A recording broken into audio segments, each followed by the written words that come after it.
Hello, my name is Jeffrey K. Horcrims. I have been referred to as your internet friend before. I am joined by Gavin Greco. I don't know which camera's on, because we don't know what I'm looking very closely at this red light, and I hope that it indicates that's what's going on. Is it the only one that's on? All of them. So it's this normal C-Team setup? Listen, now this is Elyssa Grant, and this is my friend Rodney, and he's a very special boy, and he's made yet another game. So last time we played your Dusk City. Dusk City Outlaws. fantasy heist. Yep. Like a D&D Ocean's 11 thing. That's exactly right. And now, but for whatever reason, insomnia perhaps. Yes. You have persisted Yes. in this game design fantasy of yours. Tomfoolery is what All I right. call it. But this time it's superhero shit. Is that right? That's right, yeah. Yeah, it's called Spectaculars, and we're going to play, you're going to play as some heroes today that we're going to make here right now. So should we go ahead and get started then? Please. I guess. All right, so great. So the first thing that each of you is going to do is we have 6 archetypes out here that you're going to choose from. So you're going to pick one of those 6. And so they are a powerhouse, which is sort of like your Superman, Captain Marvel, Wonder Woman, just like hits things real hard. And gets type. hit and it's okay. Yeah, exactly, right? You have a blaster, which is sort of like your Cyclops type, just like shooting beams of energy.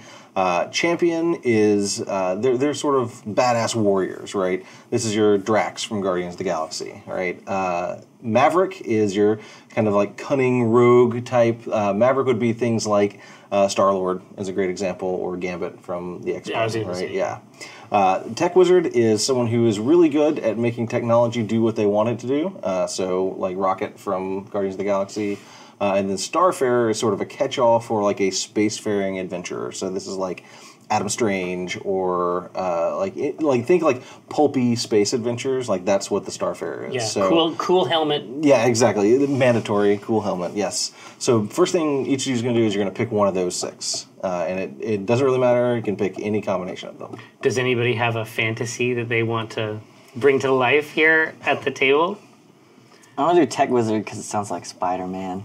There we go. Like his like web slingers all and stuff. augmented. So right. when you pick that, the first thing you're going to do is each of these has a bunch of multiple choice questions on the front. Just go down through there and quickly answer those. Like don't put too much thought into it. Just so whatever sounds cool. There's a quiz. There's a quiz. I hope you studied. So what are you thinking, Elyssa? I'm thinking Maverick. I almost alys go for The sneaky goblin. That seems like your style. Yeah. Right? Who has the longest that. arms? There you go. All right, gosh. So there's all kinds of stuff. So we This is a nice paper. We got Mavericks. We got Tech Wizard. Myself. It seems like we need somebody. We need somebody out front of this. You're gonna be you gonna be a strong one. Well, yeah, it's either going to be the strength? power. Yeah, it's going to be. But do I want to go the powerhouse route, or do I want to go the champion route? Yeah, which one is more like annoying and pulpy, right? Like which one is more primary colors? I think it's powerhouse. You think so? Yeah. I think you're right. All right. Cool. Great. So Now take our test. yeah, All take right. your test. Just going through there, and all these questions are basically just going to be answering some things that are helping you get a better vision for who your character is. None of these have any impact on your game mechanics. It's just sort of giving you an idea of like, okay, what kind of character am I making here? What's your deal? Yeah, what's your deal? Exactly. So once you have answered each of those, and you're also going to pick a couple of personality traits in the top right-hand corner.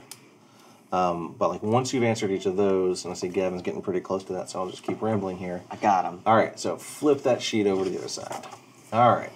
So right next to you, you've got some cards. And you got 2 kinds of cards. You got green cards and purple cards. The purple cards are your secret identity. So you're going to pick one of those 3. Yeah. And so you pick one. All right. I'll just take the other 2 back. And if you look at the back of your, at the archetype sheet there, you'll notice that on the top left-hand side of it, there's a section that says identity. I'll go down a little this bit. side. Yeah. Nope, you're right. So I there's see a little right box here. right there. Yeah, exactly. So that is actually like a slot that your card is going to slot into. So just go ahead and put your identity card down. Is it a secret, though? It is not a secret. Oh, okay. It's not a secret. Well, you did say it was a Yeah, secret. just put it face up there. Yeah. And so it's going to sit right there. You've also got some powers there in your hand. So you got 5 powers there. You're going to pick at least one. You're going to pick at most 3 of those. And those are going to slot in on the right-hand side of your sheet where you have your superpower, your lesser power, and your minor power. If you don't like those or you want to choose from more, I also have 5 generic powers out here, 5 basic powers that are like super strength, super toughness, a signature weapon, an energy blast, or flight. You can choose from these 5 in addition to the 5 that were dealt there to you. All right, I definitely want this one. So do I... Yep, it slots in. See where the sort of silhouette is So right I there? can Yep. put, like- And you just want to not cover up the percentage right there. Okay. Yeah, exactly. And So what is the reasoning behind picking 1 or 3? yes, so you'll notice that in the lesser power and minor power slots, there are some symbols, the hero point symbols there.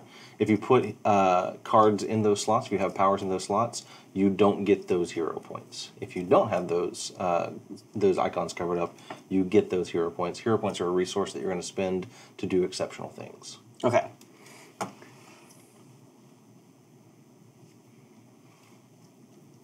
Yeah, and so while you were picking your powers, basically, I don't know how much of that you guys heard because you're taking your tests, like I said. Because we're creating reality. Yeah. Indeed, you're molding the clay of your characters.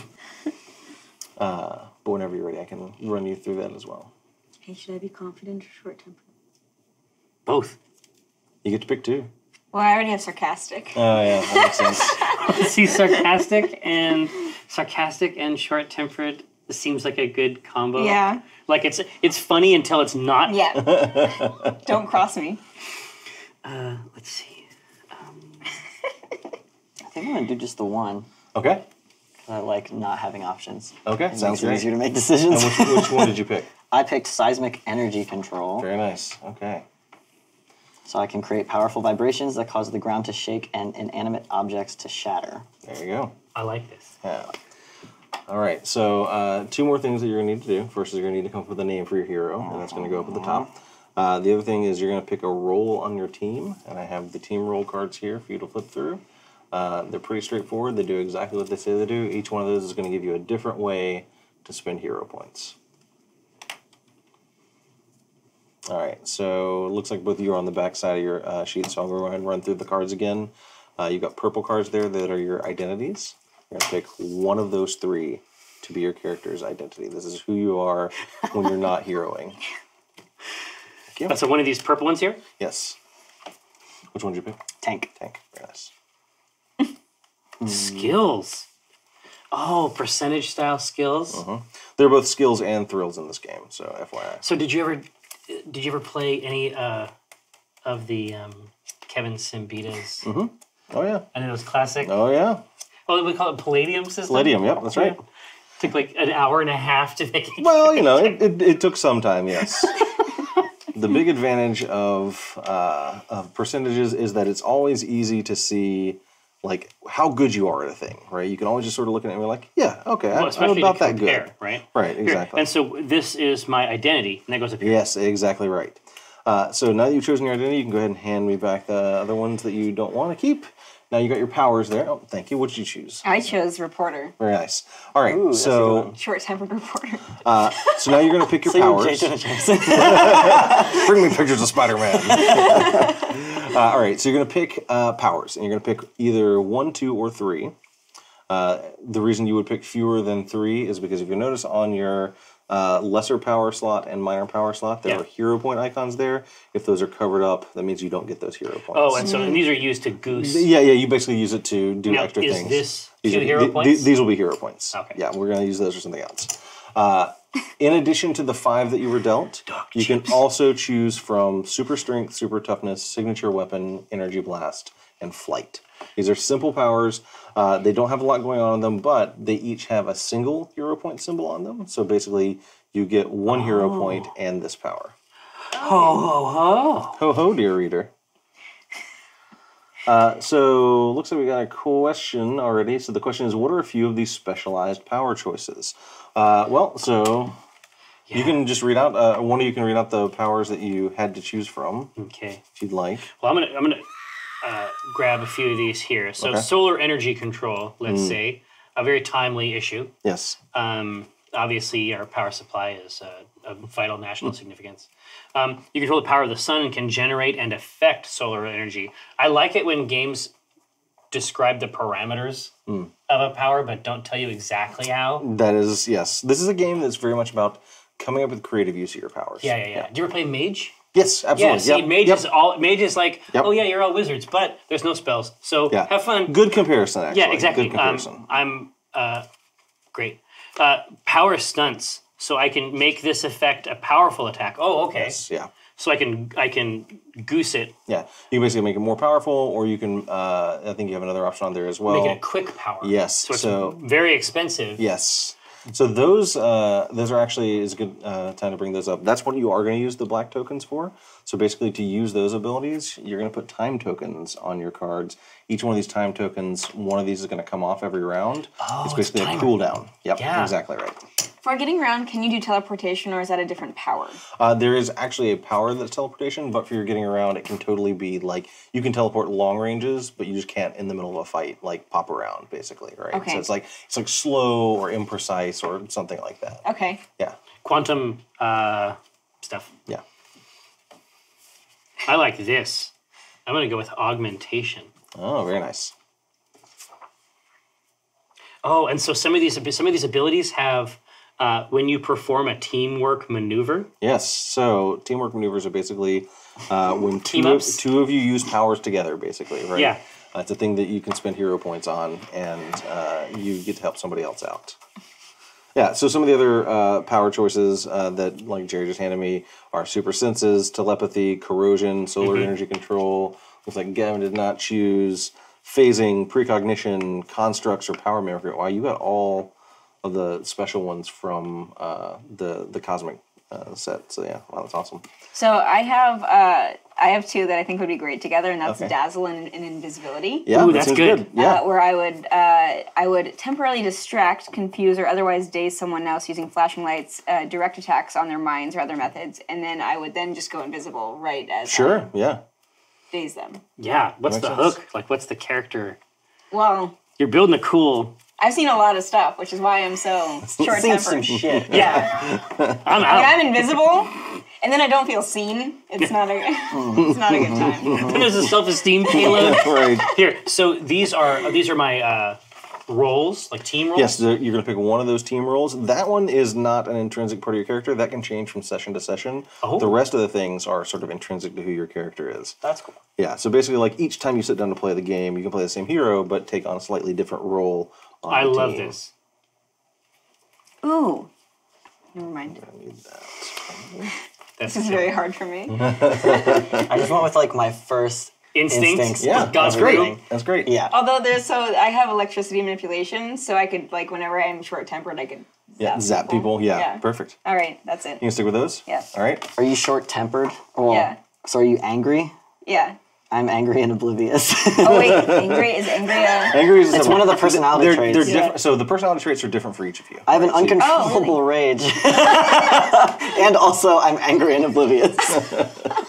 Cool. Well, I'm sarcastic and short tempered, so we're just a real good duo. Yeah. And I basically, Get ready for some angst. my technical experience makes me, the type of technical skill that I have is jury rigor, so I slap together inventions to perform repairs that make use of any junk parts you have lying I around. love it. And I get around by vehicle, so I have a custom vehicle designed to match your hero motif theme. So I imagine that this is just an angry trash man just finding whatever detritus Yeah. he can to construct some sort of like trash vehicle that probably just looks a lot like a waste management dumpster that has like an exhaust on it. And what's your identity?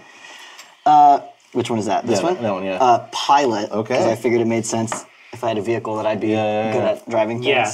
Well, and also if you're working at a place, if it's going to put you in the path of good junk. Waste management. Yeah, exactly. Exactly.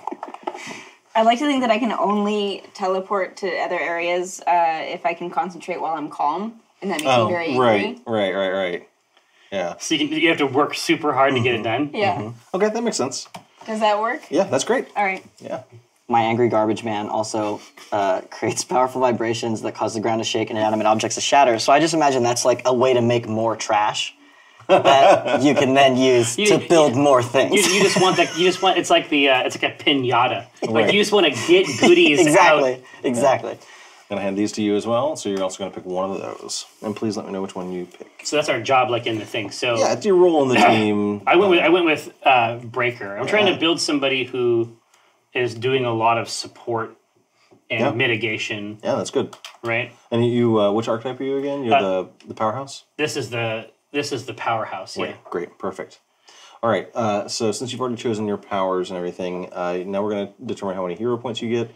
So you get 1 plus the number of hero point icons that are visible on your power slot. So you get 4. 4, that's right. There you go. And you can go ahead and write 4 right there in your hero points per conflict if you like. What's per conflict? Per fight scene. Yay. Yeah. All right, and then looks like you're going to get 5, Gavin, is that right? Wait, why is it 5? So it's 1 plus 4. Oh, okay. Slots there. So there's that. Okay, so one big ability, but a lot of extra juice. Yeah, yeah, exactly. It looks like Elyssa is going to have 3. So if you would be so kind as to hand those down. I to can. her. Thank you. It would be my pleasure. All right. I Elyssa, benefit as well. You did. I need so very badly to know what your character's names are. Elyssa, your controller, is that right? Yeah. Perfect. So very Real, badly. Alyssa, when they say real name, they don't mean Alyssa Grant. It's not the worksheet to hand in for schoolwork. Well, unless Period 4. They have this on unless she intends have this this is like her OC, like steal. deep in that it is Alyssa Grant is the secret identity of this They character. have this on Famous D&D reporter. sheets. I'm so confused. You know me, Yeah. Alyssa Grant. I do. Secret identity. Don't seem so disappointed by that. Please, I need so badly to know. Oh, dude, I got it. I'm gonna hear you. Just you do your stuff. Put the words in, and then it's gonna be fine. Don't look. All right. So, what do you want to know, Gav? Because I'm ready to help you. Like, Well, you want to know hero you have to, name? you've You wanna crafted a know narrative. real Which name? do you think is better? What order do you think they're better delivered Well, in? Aegis Grado is the powerhouse known as Refractor. Very nice. Right? Okay. So the whole idea is that he's an observer, but it's like like a UN observer Okay. in like war zones. Okay. And I use that opportunity to protect people, but it allows me to get into these dangerous places and do it, right? So Like an undercover protector then. yes, right? Got it. exactly Okay, right. cool. So it's like I find out about the stuff and then I make resolutions. Okay. So super tough. Augmentation. So like my main superpower is that I buff my friends' attacks. And right now I have the breaker ability so that if I hit a squad of minions with an attack, I can spend a grip of hero points and then just shrink the size of that group You take more of them down out. Yeah, per perfect. Great. per chip. Great. That's awesome. So Yeah. refractor. I'm thinking it's like the energy comes in. Refractor. Yeah, refractor. I'm thinking the energy comes in and like that's what I use to augment my friends. Ah, got it. Okay, cool. Very nice. All right. So is yours great too, or? Are you I'm having ready? an issue with my. I can go. All right. Yeah, get it. My real name is Dirk Bourbon. Chef kiss. My, That's good. my angry waste management specialist, and his hero name's Truck with a K because he's not a great speller. TRUK? TRUK. So good. God, but is his name Truck or is that like the name of the suit? Who could say? Is that the name of his pile of junk? His vehicle, yeah. Very nice. People just call him Truck. Yeah. Right. What is that? I think it's a truck. I can't really tell. a truck? Yeah. Sounds What good. do we call you? All right, and you've got seismic energy control. Yes. And you're a tech wizard, right? Mm-hmm. Perfect. Tech Wizard. All right, Elyssa. All right, my name Okay. is Gretchen Grongle. King 5 News. Yeah, I like the. I love it. This actually does take place in Seattle. Hi, I'm Gretchen Grongle. King 5 News. Right. Reporting live. Yeah. And my hero name is Sparky. Okay. It made sense because I have electricity Electrolytes. manipulation, and I'm a very a tense person. Yeah. Always just kind of moving a little bit. Exactly. And then Easily so provoked. easily provoked. Don't play. So I have electricity manipulation and invisibility. I am a reporter for King 5 News.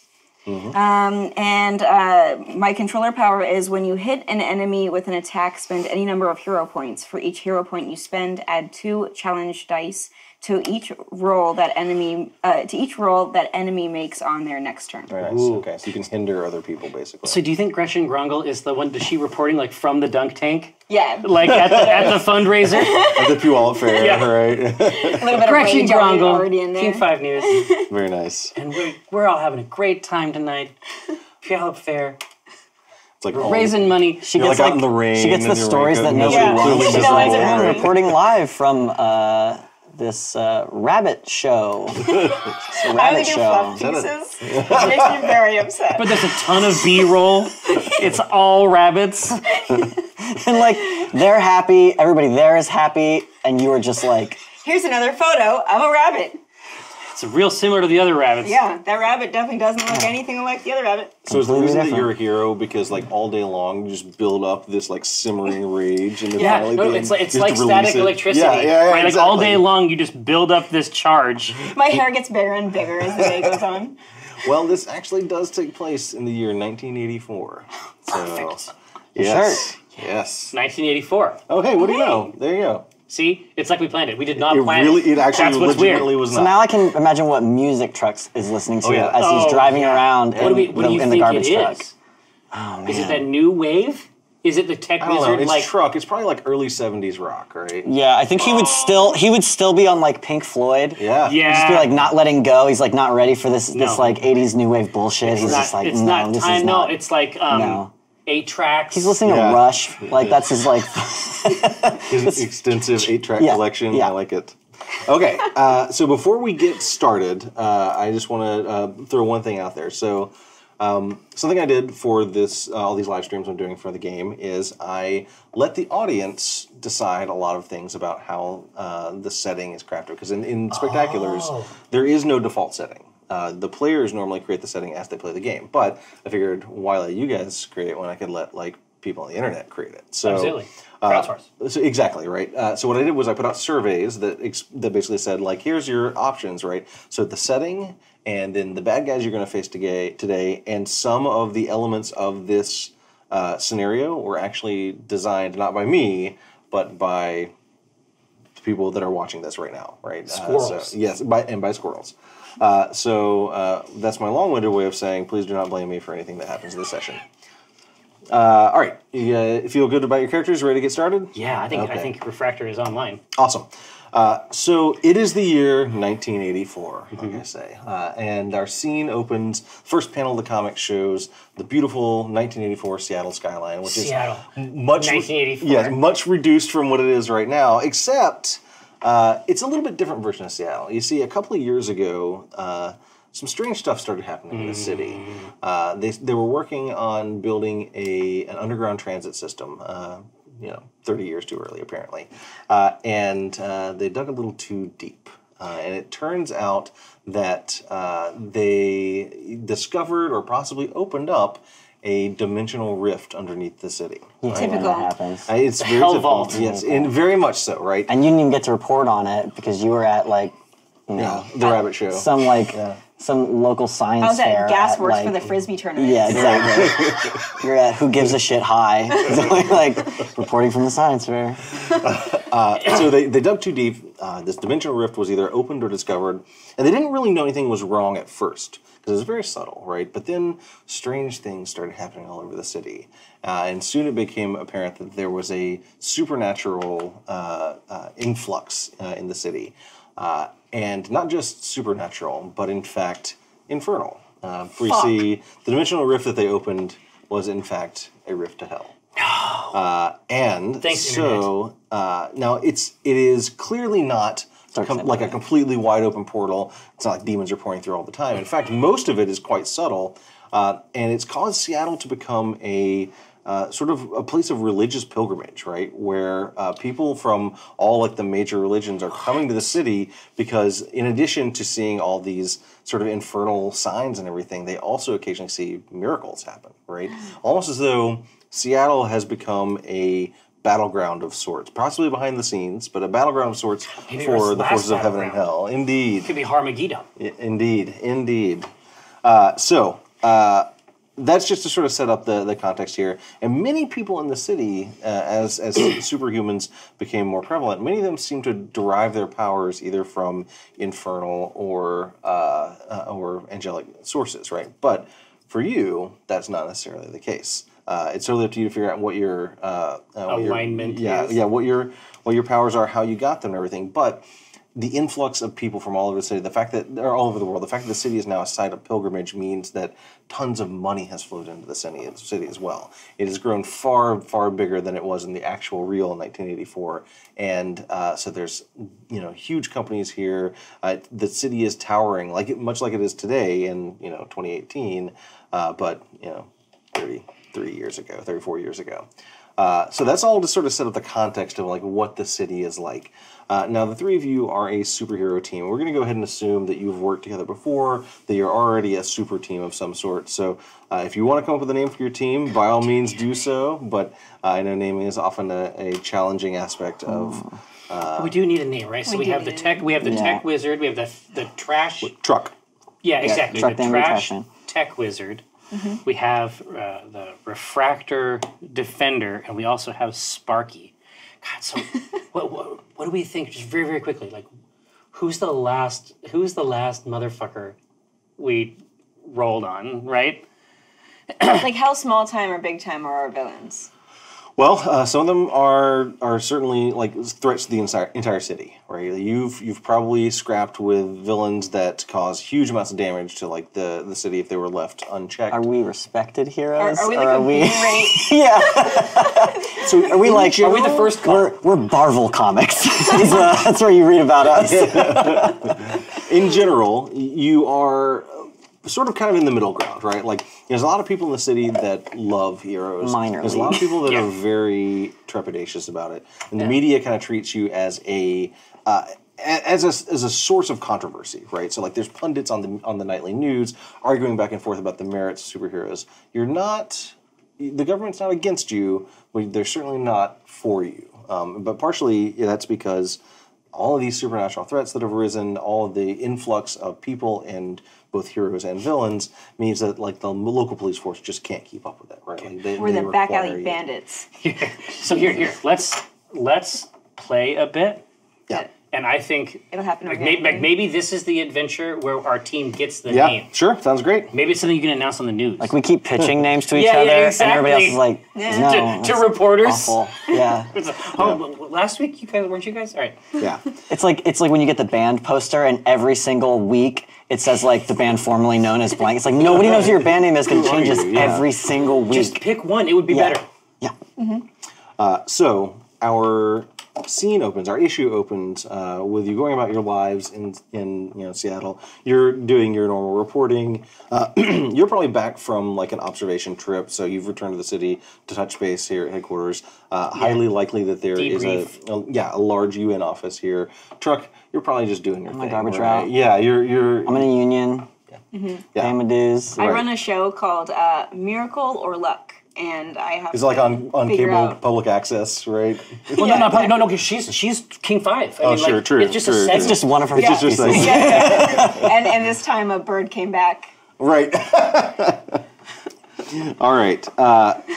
They just bought another bird. Yeah, they just bought another bird. The kid believes. Yeah. So each of you is kind of going about your business when you receive you probably receive a page, right? You each have probably a pager. Oh, the beeper? Yeah, the beeper, right? Exactly. Two-way pager? Yes. And you are actually summoned to the outskirts of the city to the offices of Seraphim Labs. Now, Seraphim Labs is a cutting-edge research facility. They specialize in technology that appears to be far more advanced than things that are appearing in other parts of the world. It is. They claim that it's because the best and brightest minds from around the world are flowing into Seattle to be here because it's such an important city. But there's a lot of sort of rumors that maybe their technology isn't entirely human derived. But you haven't heard. There's no evidence of that. They are still operating in their large facility. Sort of. They're kind of out. Even farther east than we are here now. But one of the big things that they do is they've built a a resurrection machine. Yeah, resurrection machine. No, they built a rocket launch facility, and they actually have an aerospace division that has been really pushing the edge of like satellite technology, and they've basically been able to, even here in the Pacific Northwest where it's cloudy a lot, they've basically been able to turn it into like a small like rocket launch facility. Like they have a launch pad, they have an aerospace division, they have manufacturing facilities and everything. They kind of produce all their own stuff. So it's a little unusual for you three to be called there because, well, you're a garbage guy. And for you may have actually been here before. You may have been to Seraphim Labs before as an actual observer to like make sure that they weren't. Well, yeah, exactly. You know, So sort of like, it's oh no, we assure you everything is on the up and up. Yeah. It's like, well, why are you named after an angel? Right. With multiple faces. No reason. I went there to one time not report on a launch, but report on the new museum installation. Yes, right. Like the Seraphim Labs Historical Museum. Like as the launch was happening. Right. And there's someone else. It's over there. There's no one there. It's just you and the camera person. Well, and the problem is the company's only been around for a few years, so the museum is like one. There's like one exhibit and then the huge empty space, right? Like it'll be filled out over the next few years. Right, coming soon. A banner that is like tattered and old that says "coming soon." And in 1983, that was last year. Okay. So you arrive at Seraphim Labs, and it is exactly what you would expect, like a cutting edge technological research facility. And you're brought in. You're kind of brought to a big conference room, and this has like a big, huge table, comfy office chairs, and then along one wall there is a huge projector screen, right? And when you are brought in, you're offered drinks and everything, and you are greeted by a man who introduces himself as the head of interstellar observation at Seraphim Labs. He tells you that just in the last few hours, they have uncovered a signal coming from out near the asteroid belt. Oh, it's like a press conference or something. No, it is just the three of you. Oh, just the three of you and the head of interstellar observation. And we're in our costumes? Yeah, you were invited as your hero identities. Okay. Yes. Yeah, and so basically he goes over to a panel on the wall, presses a button, and speakers in the room crackle to life. And you hear a heavily distorted signal or recording, and there's basically bursts of static and interference. And then this voice kind of breaks through, and you hear like, "Ship is infested. Collision course with Earth. Badly wounded. Request aid from. Can hear me." For a tech company, you guys really need better tech. I say to whomever. Right. You say in your typical surly tone. Yeah. He kind of gives you a flat look, and he says, "Unfortunately, the distance that this audio or that this recording, this broadcast has traveled, makes it difficult for us to clean up, and we were unable to piece together much more than this. I assure you that the original signal was far more distorted." He says, "We have reason to believe that there is an alien ship on its way to Earth right now."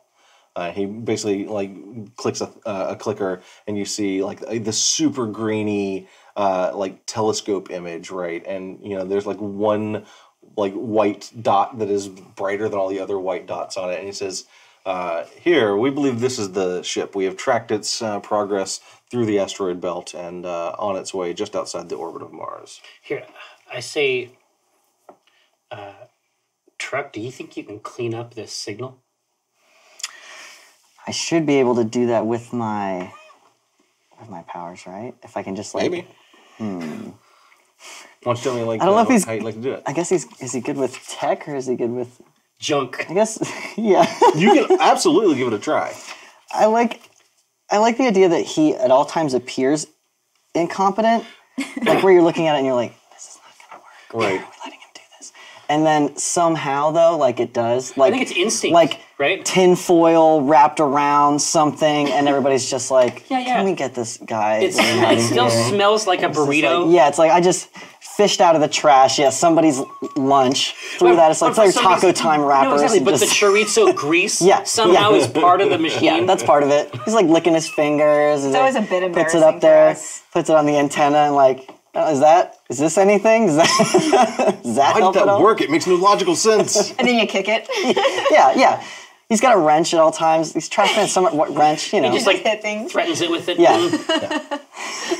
Dings it. Well, if Like the right frequency. Like, like a tuning fork with a wrench. Here, but I'm just saying, like, if there's any other information we can get that might help us.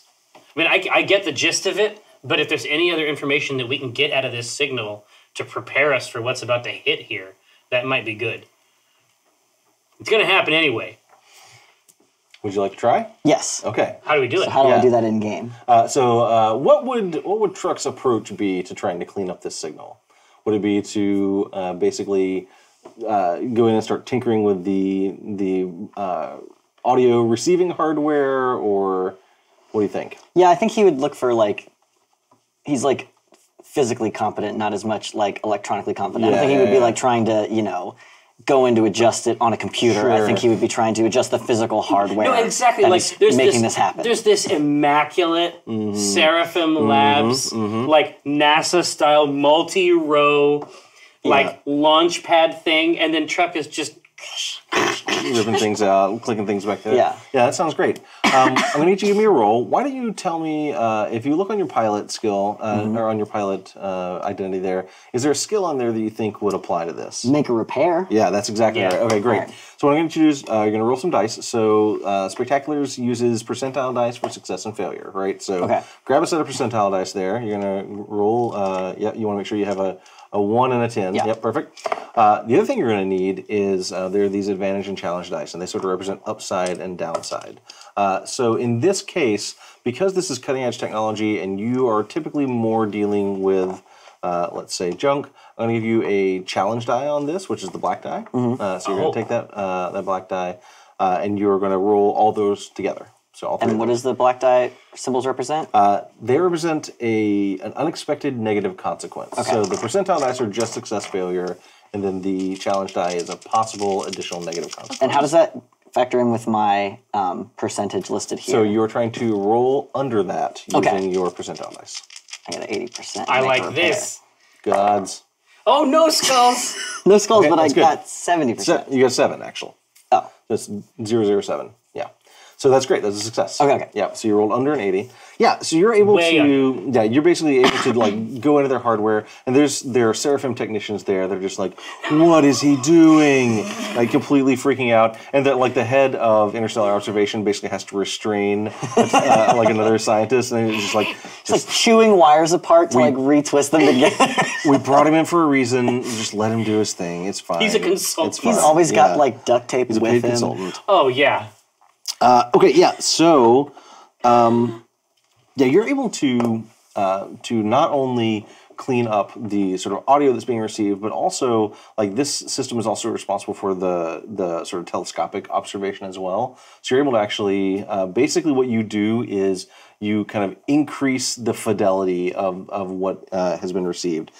So what you're able to do is first you're able to clean up the signal just a little bit more, and you're able to get not a full recording, but you are able to get a better picture of what the actual distress signal was.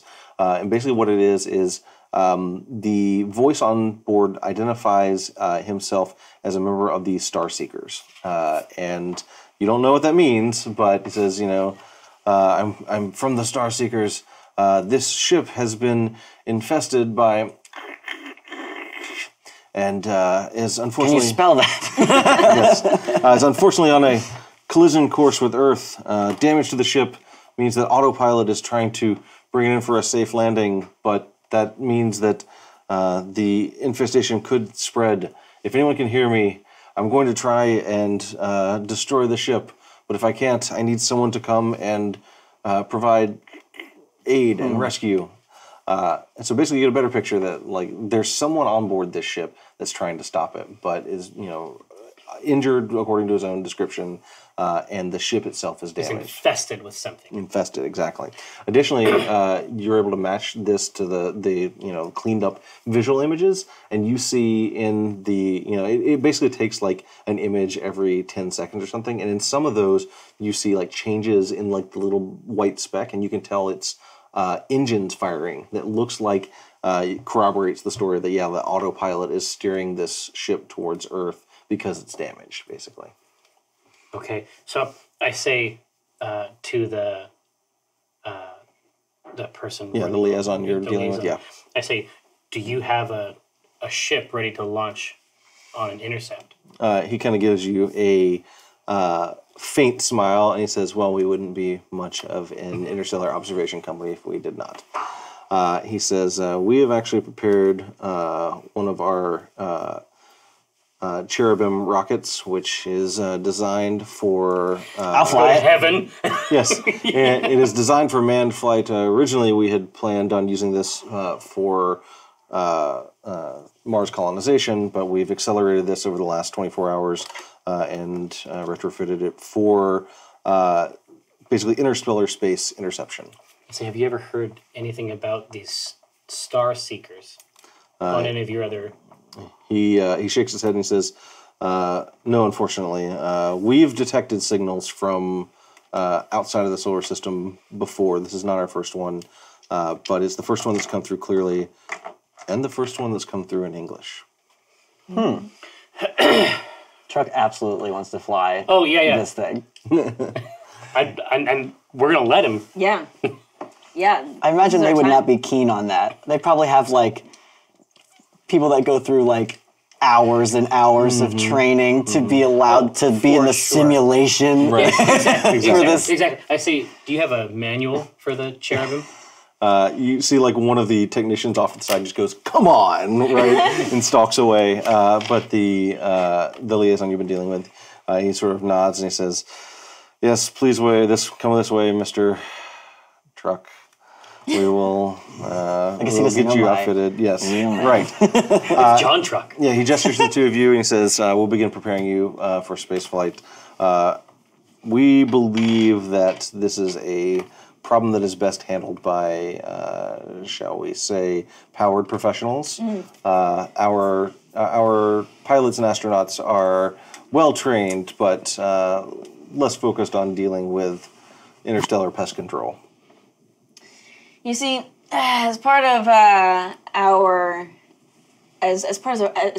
job, we require some food on this vessel, and that includes some very pulpy tang and Meatball subs. 53 green M&Ms. Right, you're submitting your list of demands. The writer. This is the writer. Yeah. No, it's not about the green M&Ms. It's just about to see if they check. Just Yeah. to It's check, about the Are they reading it? yeah. He kind of like sighs defeatedly. About the He's like, detail. "Sure, whatever." But the best part about this is... I write that down. The best part, Scratch it out. No, but the best part about this is that it's only like our third adventure, but we get to finally reveal the space versions of our suits. Yeah, exactly. It's your normal costumes, but with like helmets and it's like all sealed environment suits, except for yours, which is just like It's still like my more. trash It's like coveralls. more Yeah, junk. exactly. With It's a like strap, duct with like- tape around the... with a space logo kind of scrawled on it. I personally want some lighting in my helmet to make me look course. especially good. Oh, yeah. Like Oh, from yeah. underneath. Yeah. Otherwise, no one will be able to see your face in the camera, right? So Exactly. yes. When it's not Exactly. blue light, it looks natural. Yeah. It's like it simulates It sunlight. needs to really make my eyes pop, too. Yeah. So time passes, and we get the sort of like time passing like panel swipe, right? And when you sort of turn the page of the comic, we see the three of you loaded into the ship. Now you're going to pilot it, right? Mm-hmm. Okay, great. The three of you are loaded into the ship, and it's basically like a pod on top of a tall booster rocket. And we see like the launch pad is cleared, the coolant begins to spray, and then the cherubim rocket taking off. Now you're piloting you don't have a ton of experience with these vessels, but it's near you are zero. a pilot. You are a pilot. I dreamed of it. So just to see sort of like how things go on launch and your approach to the alien ship, I'd like for you to give me a check. I believe you have fly or drive? Driver fly, yeah. Perfect. Great. Go ahead and give me a check for that. Do I need any of I'm going to give these? you one advantage die because this is just so in it your the white wheelhouse. Yes, advantage dice are the white dice, yep. Because it's so in your wheelhouse, so go ahead and give me a roll. So 69 and no I boo. always do them in the wrong order. Yeah. Nice. Okay. And that's a success, right? Yes. Anything under 90. Excellent. All right, yeah. So you, despite the fact that you effectively got a crash course in how to pilot this rocket, Are you pleased with the fact that on his first time picturing flying a rocket, 69? nice. Yeah. So you basically takeoff is nice. The nice part is the Seraphim Labs UI is quite easy for you to parse, So right? it's actually strikingly similar to a waste Right. management vehicle. It's identical. You wouldn't think so, but it's just white. yeah. Yeah, and you know the rocket's taking off. You're flipping buttons and pulling levers and everything, and then so the panel sort of shows the two of you like strapped in and intensely taking off. Where's the compactor? And Yeah, then, exactly. And then it like cuts back to you, and we see you like take your Doobie Brothers 8-track and shove it into the 8-track player you installed aftermarket, basically. Yeah. I brought one from home. It's just Right. hanging I'm trying to, out. I'm trying to put the headphones the on wires. like, outside of my helmet, like the big Sennheisers. Oh, yeah. The reference set. So the rocket takes off, and then you spend a slow and not very exciting couple of days in space. We just Yes. like house those M&Ms though. Yeah, we do. It's a long trip out to the intercept point, but I think I didn't quite understand that it was going to be a couple days, but I try not to let it on. right. Yeah. Every single day, my hair is a little bigger and bigger. Just inside the ball. Yeah, Right. like it's actually coming outside. If I had known we were It's going to be like- gone for a while, I would have worn underwear under the coveralls. Oh yeah. At least one pair. But at this point, like your helmet is like those electric balls, like Yeah. those plasma yeah, orbs. you can kind of see Like a it kind of. Spencer's gift. Yeah. All right. So, but after a couple of days pass, the pod that you're in starts to reach its intercept point with this alien craft, and the moment that you finally can see it out the window, you can see that it is a large ship, and it's kind of big and blocky. It honestly looks a lot like a cargo container ship that you'd see on like the ocean, right? Big and blocky, very uneven. Looks like it's kind of loaded down with cargo containers in like odd arrangements Does and it look everything. human? No, it doesn't look like anything from Earth. Let's put it that way. Yeah. But it's not like this sleek aerodynamic spacecraft. No. Right? It's practical. Yeah, and like once you start getting closer, like your long range cameras can start picking up writings on the side that are in some alien language that none of you recognize. So your pod drifts closer and closer to the ship, and periodically you can see that the big blocky vessel fires its engines to kind of course correct, and you kind of bring the pod in carefully. But like you basically are able to like match its speed and trajectory so that you're kind of drifting beside it as you pass through the blackness of space. So the first real question is, how are you all going to get into the ship? Because now you've approached, there's no obvious like open cargo bay or anything like that. No landing bay. It looks like there's a bunch of like containers, kind of not strapped, but kind of welded to the outside of this thing. Interesting. Okay, so we can't actually see an access point of any kind. Nothing you can see right now. Can I teleport into it if I don't know what it looks like? I would say it'll be a little risky to do so. But Okay. you use long-range teleportation basically Yeah. for your movement mode. Yeah, so absolutely, because like normally you actually use this to probably travel like around the city, but like you said, it takes a lot of your concentration, but it's imprecise. Okay. So I'm going to say yes, but you're going to need to make a roll for it, and there are some risks associated with that. When you say risks, do you mean black dice? I do, in fact, mean challenge dice, yes. I said, you guys, I'm are going to correct. do it. I'm going to get on Do this do luxury what? craft. What could go wrong? I'm Yes. oblivious, but I also have danger sense, which warns of incoming attacks, just to combat the obliviousness. Like I feel like he's surprised by the warnings. Like, oh, something's gonna happen. Yeah. So can I just try it? Sure, absolutely. I'm going to need you to make a roll for me. Why don't you tell me what skills you have, actually? I have research something, perform for an audience. I could be performing for these guys, showing off. Write something, charm someone, use a computer, or anything else. They think you're like a traveling intergalactic performer. Yeah. I'm kind of a show off over here. You guys have probably been out here a long time. You know, need some little entertainment. Yeah. Just, you know. So I'm going to say you're going to need to roll anything else for this. But you are going to also have 2 challenge dice. What? One because 2? you're unfamiliar with your location, and because it's a ship of alien construction. You don't know, are there even hallways inside this thing? You don't know. Yes. So you're going to make that roll for me, please. Oh no! Okay, so if the roll is failed and there's 2 skulls, does right. that help or? That's like as bad as it could have Oh, yeah. gone. Because you only Did have see one that? skull, like your character. like Your that's- whole Unless there's body. something else on your sheet. 88, is that right? Is that what I'm saying? 68. 68, okay. Yeah, and not and 2 drawbacks. Okay.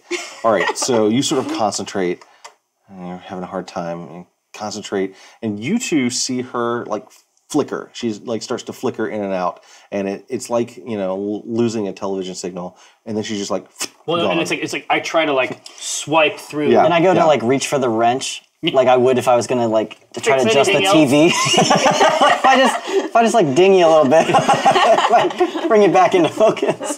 So like you flicker out, and then she flickers back in, and I was going flickers to out. say, what, and I flickers back in, immediately, right? okay, I immediately like am looking outside. I'm trying to figure out where she's trying to go. You don't see, like, when she flickers out, you don't see her anywhere, right?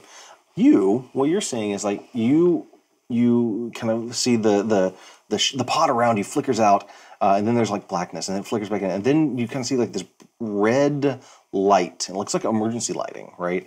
And you kind of flicker, and you flicker in, and you see a corridor, right? And it's like this metallic corridor. Doesn't look like anything human construction that you've ever seen, right? But there's like emergency lighting, and you hear like the faint sound of like alarm klaxons, basically. And during one of these moments when you're flickering, because like this is basically you're constantly shifting back and forth between the pod and this location. You briefly flicker into the interior of the ship, and something leaps at you, and basically comes out of the darkness towards you, and all you see are like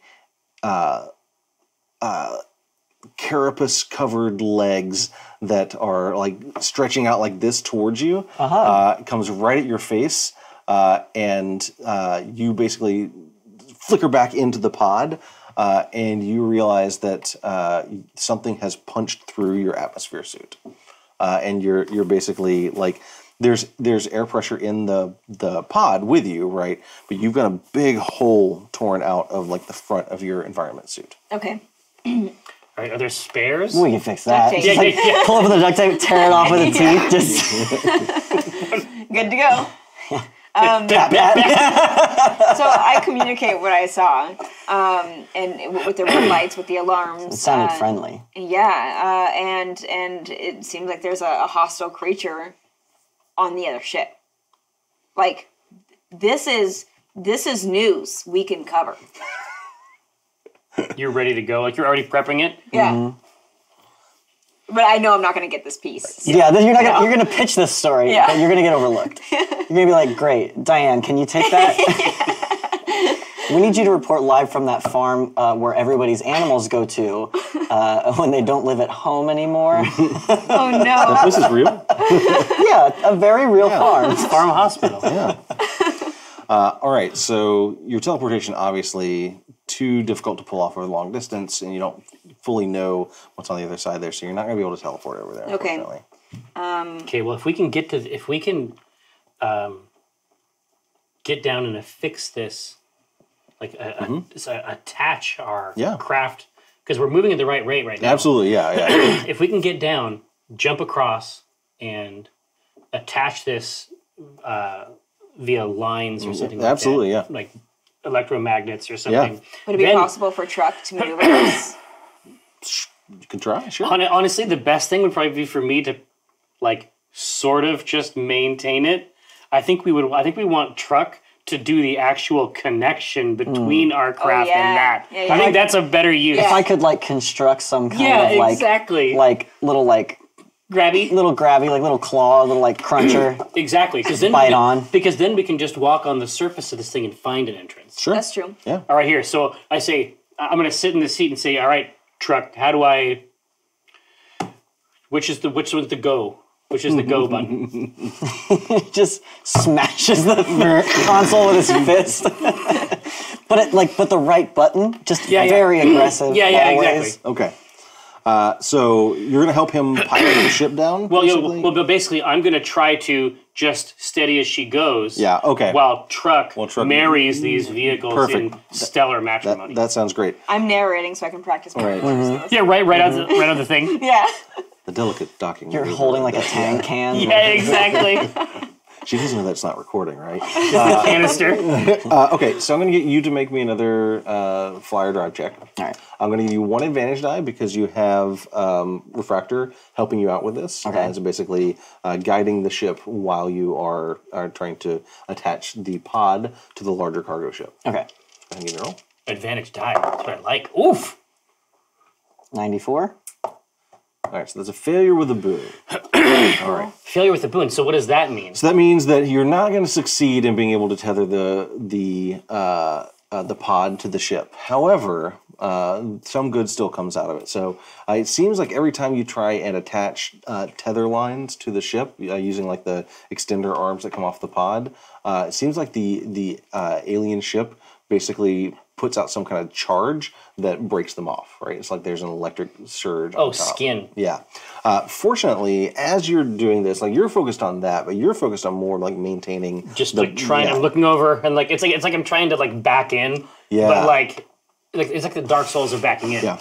Yeah. As you're doing that, you're kind of watching, and you see like a weird distortion on like up farther on the hull of the ship, and you're kind of watching it as you're guiding the pod, and you realize that the light is bending around something up, like just farther up the top of the ship, and you kind of come to realize that there's a cloaked ship that appears to be already attached to the hull. Yeah.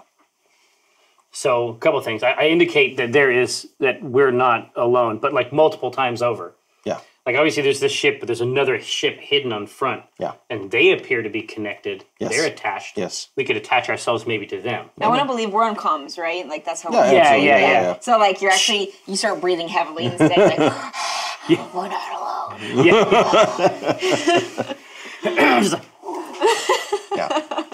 But yeah, I'll say Truck. I think there's another ship farther up. It's hidden somehow, but we might be able to tie onto it.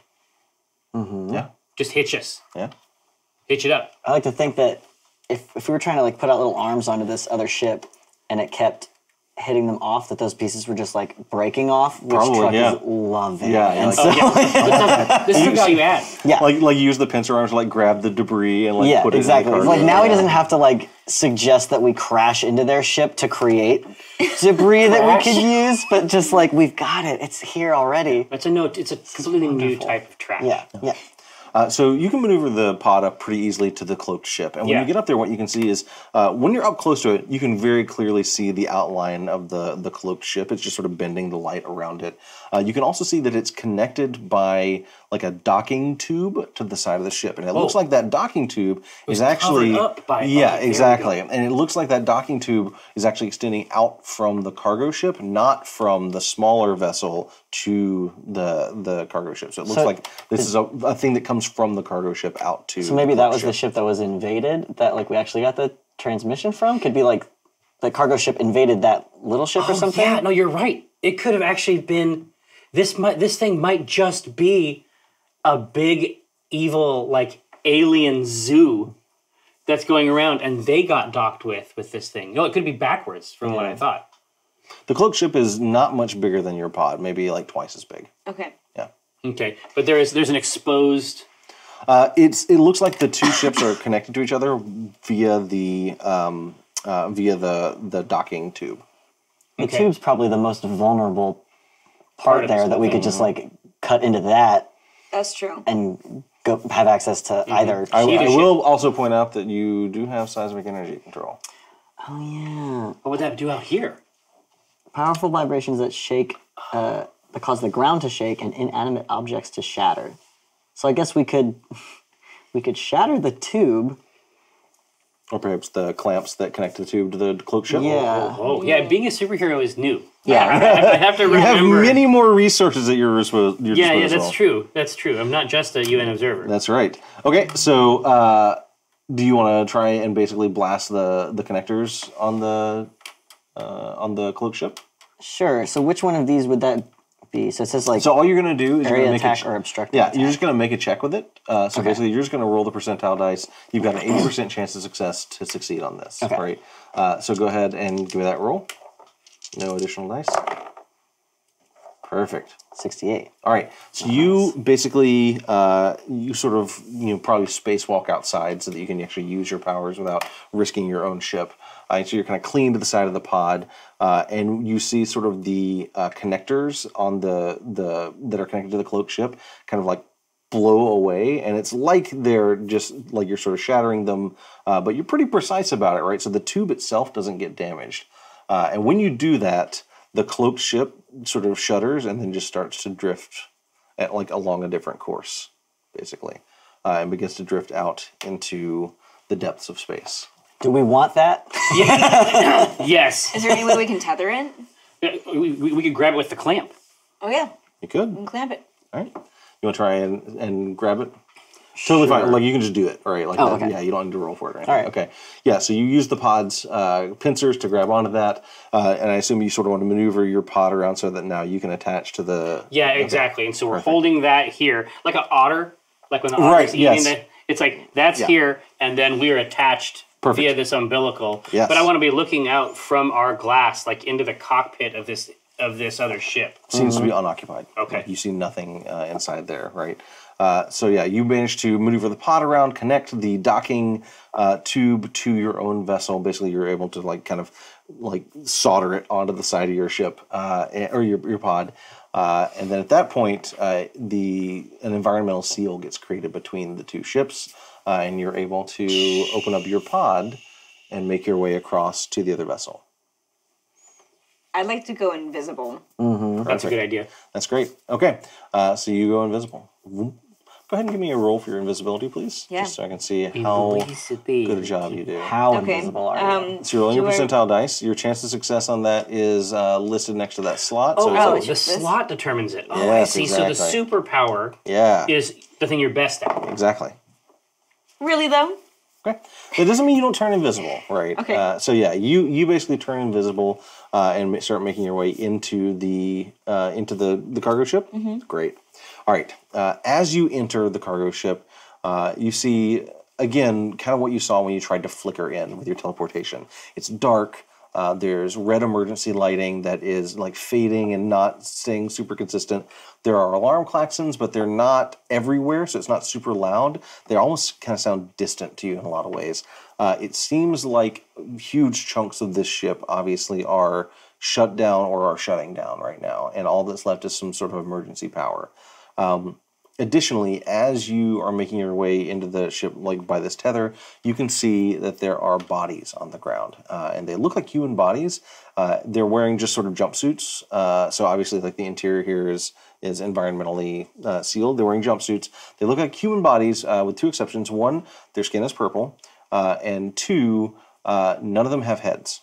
All of the bodies are just sort of like scattered. There's like 3 or 4 of them that are But scattered they look around. like they previously had heads. Oh yes, I was looks like they gonna used say, to. this is a Looks key like, distinction. Yes, looks like they used to, but it looks like their heads have either been ripped off or maybe even exploded. Eden.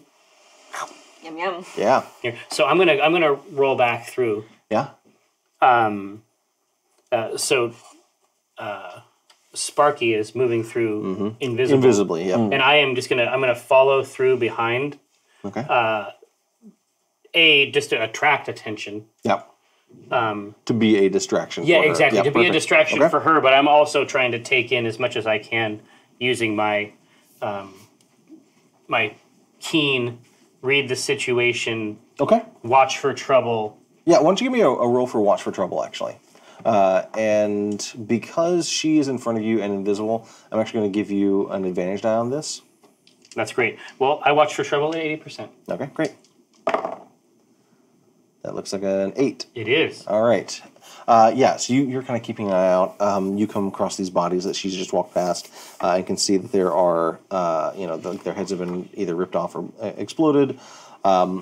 And it seems like this corridor that you're in is completely empty. And you sort of look in one direction, look in the other, and then you kind of go around a corner, the two of you do, and you can see like it extends off further into kind of darkness. And you see there's like a sealed blast door up ahead that has like a glass window in it. Is it welded or anything? Unclear, but it looks like it's tightly sealed. Okay. So the question I have for you guys is, in general, you're kind of just wandering right now. Where would you say that you're trying to go? Well, I mean, my vote would be, I know for a fact that if we can get Truck in to repair this AI, then the AI that's controlling the attitude of the craft, then we can keep this thing from crashing on Earth and spreading the infestation. And 2, depending on how sophisticated the AI is, we might be able to find out more information. Great. So that sounds like you're probably heading towards the bridge. Yeah, I mean, that's one approach, but... Well, we also want to figure out what potentially killed, the crew. Creachoids. Yeah. Yeah. And we know that there's another creature on here, so we probably want to figure out a way to capture it and take it back. Yeah, and we could. I mean, if we could sequester it in one of these external containers, that might be okay. Yeah. Like just lock it in that big cargo ship and Yeah. then like Gift wrap. ferry that Yeah. down with Bring us. it down. Try. I mean, that thing seems pretty Bad. impenetrable, like the like cargo ship. So if we like keep it Yeah. in the cargo ship, Yeah. Should be okay. Right. It just can't crash. Yeah, so you continue down the hallway, because there's really only one way to go here. And you get to that blast door, and you can see that the blast door is sealed. It looks like it comes out from the walls and kind of seals like that. And then there's a glass window in it, and on the other side you can see there's more corridor beyond. But it's actually lit like much better than... it's not an emergency... It is, and then you realize that that light is actually coming through a breach in the hull. It looks like it's like actual sunlight that is shining in through the breach in the hull, and you can see that like beyond there's a hallway, and about halfway down that hallway is just like one side of the ship has been ripped out. Oh, okay, so it could be pressure. Yeah. So it looks like beyond this blast door here, there is probably no atmosphere. You can see way off down in the distance another blast door sealed. I was just going to say, we don't read whatever language this is, and so there's no way to know. Yeah, there are markings all over it, but it's gibberish to you. Okay. Is there any way to secure ourselves as we go through to make sure that we don't get... Yeah, is there a handrail or Yeah. a guide or something on the... OSHA is unfortunately In the very shredded portion of this? negligent here. No. So yeah, I mean, there are handholds periodically through the corridor, but it's clearly not meant to be exposed to vacuum. So they're pretty like far spread apart from each other. Okay. If one of you had a power or something you want to use, you could also use that to maybe make it easier on you, or if you have the ability to like seal the hull breach or something like that. Just things to sort of think about as well. Okay. Yeah, sealing the breach seems... I just don't know how we're going to seal it. could I make a repair to try to like? Yeah, I think Like so. seal it in Like some try to identify what needs to be done, and then... You probably have to get up close to it. So Yeah. what that would probably mean is that you would need to go into the area where the breach is, right? The two of you could retreat back to your ship a little bit and sort of hide out for a little bit, and then make your way forward if you wanted to. I'm going to be here as the safety. Like, I'm going to go into that section, and if something happens with Truck, I'm going to... Okay, all right, so you're going to go with him. Could we have Truck tethered and you can hold a Yeah. rope? Okay, I think it's the right thing. Yeah. Some kind of a hose, alien space hose. Absolutely. There's all kinds of like nylon tethers and things like that, so they're totally fine. Okay, so other problem is there's a sealed blast door here, and you don't have any way of unsealing it via computer. Can I cause it to shatter. You 100% can. And then I can use all of the waste created from that to just fill the break hole. it and then shape it. Yeah. Yeah, that's absolutely a thing you can do. All right. You have to shear it. So to... Wait, but that means that everything in this area will be sucked into that. I don't know And how... shear it. Yeah. If we're tethered, Yeah. it just blows out and we're like... You can give it a shot. Okay, is there anything else? We probably want to strap down the bodies so that we can identify We could just, like, those. move them into our area, I guess. Yeah, let's do that. As long as they're not moving. Space burial. And then we need to Yeah. close. We need to close classic. off the passage between our ship and the ship. The umbilical. Yeah, there must be some kind Sure, of yeah, you can totally do block that. there. Yeah, Okay. no problem. You can do that on your ship, basically. Okay. Yeah. So you're on the other side, just like closing the door behind you. Yeah. Good luck. I wait And at I you just guys. All right, go ahead and give Pick up me. your fake microphone like to report on this scene. Go ahead and give me a roll for Gretchen your seismic Grundle energy control. reporting from space. All right, truck. Space 5 news. 88, and I need to get under 80. All right. Okay, so you still are able to blast down the door, right? So like that's not a problem. And so you basically channel your seismic energy into it. The thing shatters, and then immediately it's clear that it's complete vacuum on the other side. Yeah, the air Everything pressure. gets just sort of sucked out through the or through where the door used to be. Right?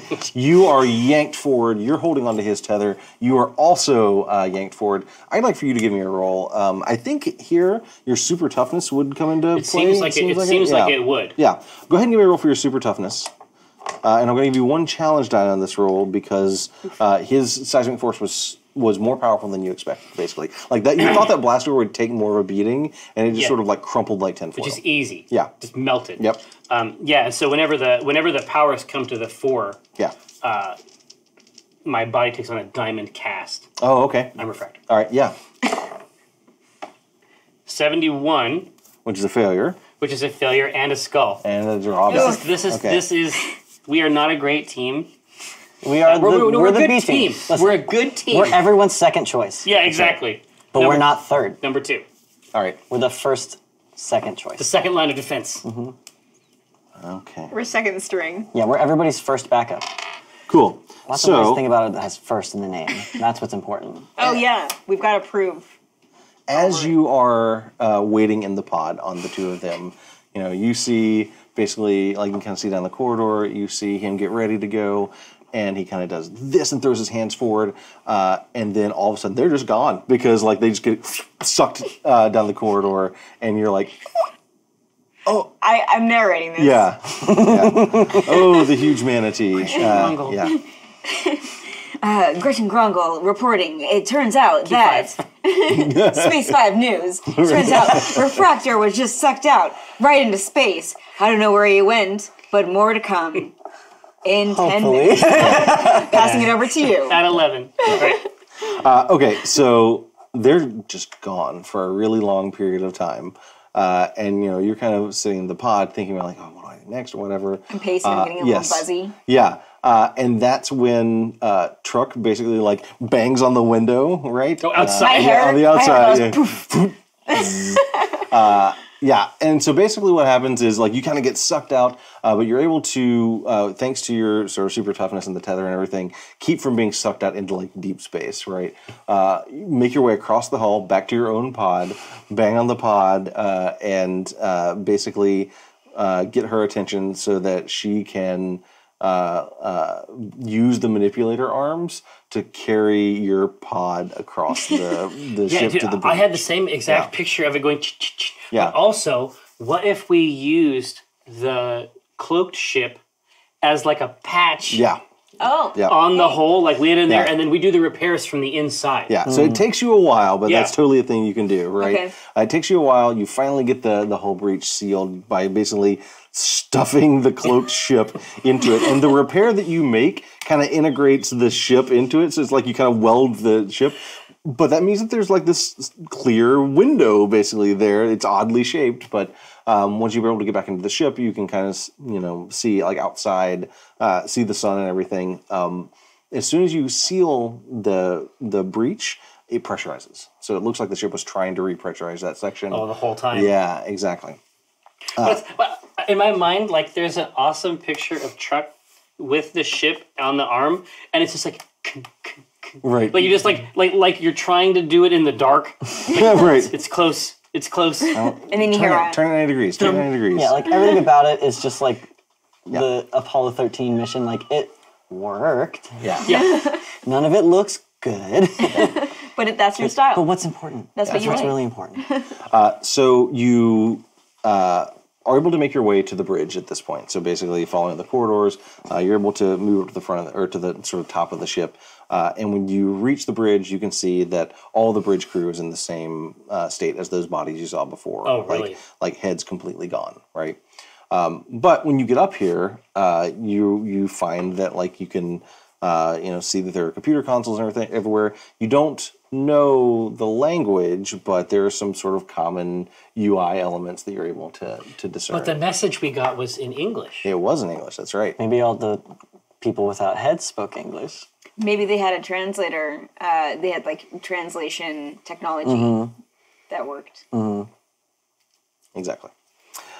So when you get up to the bridge, what is exactly you want to do? We have to learn everything we can about it. It's basically like turn the place over. And there's been no sign of life. None so far, Okay. except for the weird crab thing you saw jump at you Yeah. when you tried to teleport in. Jumpy crab. How big was it? Hard to tell, but at least the size of like, let's say, a small dog or a cat. Oof. Yeah. Okay. Truck doesn't like dogs. And a bug. So tell me how you're going to learn as much as you can, as you said. Well, here, yeah, everybody should cook up a way to do this. I'm just gonna find a place. Like I'm gonna like sit in the captain's chair or whatever, like great. the helm. Yep. I'm just gonna sit in it, and I'm just gonna look out at everything. I'm going to read the situation. Perfect. Okay. I just want to know what happened here, and Great. just try to rebuild it. Yeah, go ahead and give me a roll for that. 79, but it's fine Okay, great. because I can read the situation at 90. Great. So yeah, you're not 100% sure exactly what has happened here, but you're able to basically see some basic readouts and everything. And the one thing that catches your eye as you are like glancing over this whole thing is you actually find what looks like a map of your solar system, right? Or at least the inner planets of the solar system. And you see it's not actually a map, but it's some sort of like sensor readout that shows basically all the way up to the sun. Like Earth is highlighted and your ship position is highlighted, and it sort of shows like the projected trajectory and arc. everything, right? Yes, exactly. And that's when you notice a second item on there that has a similar trajectory coming from Earth and moving its way out towards the ship. It's about 2/3 the way out towards the ship. And it is So- currently moving. It appears to be. So it's not us. It is not you. No. So what it is we were in fact the B team. We were the second choice. The first choice is a nuclear missile launched from Earth at the threat. That is a very reasonable assumption. And I announce this much. I say we should have done something else. What if we take what we need, get off the ship, and then you have a bunch of scraps, and it'll kill whatever creature's on here. The only thing is, you do know that there's someone on the ship that has requested rescue. We could Oh, we could That's true. true. That's true. we could see if there's some way to salvage what's on this ship to see if it had any kind of weapons capabilities that we can use to defend ourselves. Oh, yeah. to destroy. Or is there a shield that we can put up? Yeah, like there was that. We know that cargo ship like was cloaking itself against our attempts to get into it. I wonder if that extends further. Oh, what if you could route the chameleon circuit Yeah. from the shuttle to the larger craft. Yeah. And remember, I have electricity manipulation, so Yeah. You could boost it. I can boost Yes, it. that's Yeah. exactly what you would need. I like to think that like you and I are working in tandem where like this technology is not recognizable to us, right? And I like to imagine I'm just like turning things on and off and like unplugging things and plugging them back in, just to, like the two of us are trying to figure out Just like getting the basics. what does what But in order for me to use my abilities, I have to be mad, so you have to insult me. But I'm also angry. This seems not difficult, right? Because I'm missing my favorite like my favorite show or something. Right. Yeah, Like, and you I'm lash usually out. home from work by now, and I want to watch my stories. Yeah. And you're like, you're always going to have fluff pieces. Yeah. You get the Hungry Man dinner, right? I mean, there's a whole ritual. But you can't wait to get home and watch Diane report on this. So, that's believe he said that's that. cold. All right, I'm so missing perfect strangers. one of you is going to need to make a roll, and whoever makes that roll gets an advantage die from the other one's help. So, sounds like your electricity manipulation is going to be used to boost the power here, Yeah. right? So, why don't you give me a roll for that? Okay. And you get And an advantage because I'm I helping. get advantage? Exactly. Yep. I'm helping by making you very angry. I'm so angry right now. We're My very hair team. is very We're weird. very Hold on. How many white dice do we have? There should be 4 in there. 3, 4? Yeah. Here. My main superpower is augmenting other people's maneuvers. Could I augment her electrical manipulation with my teamwork maneuver?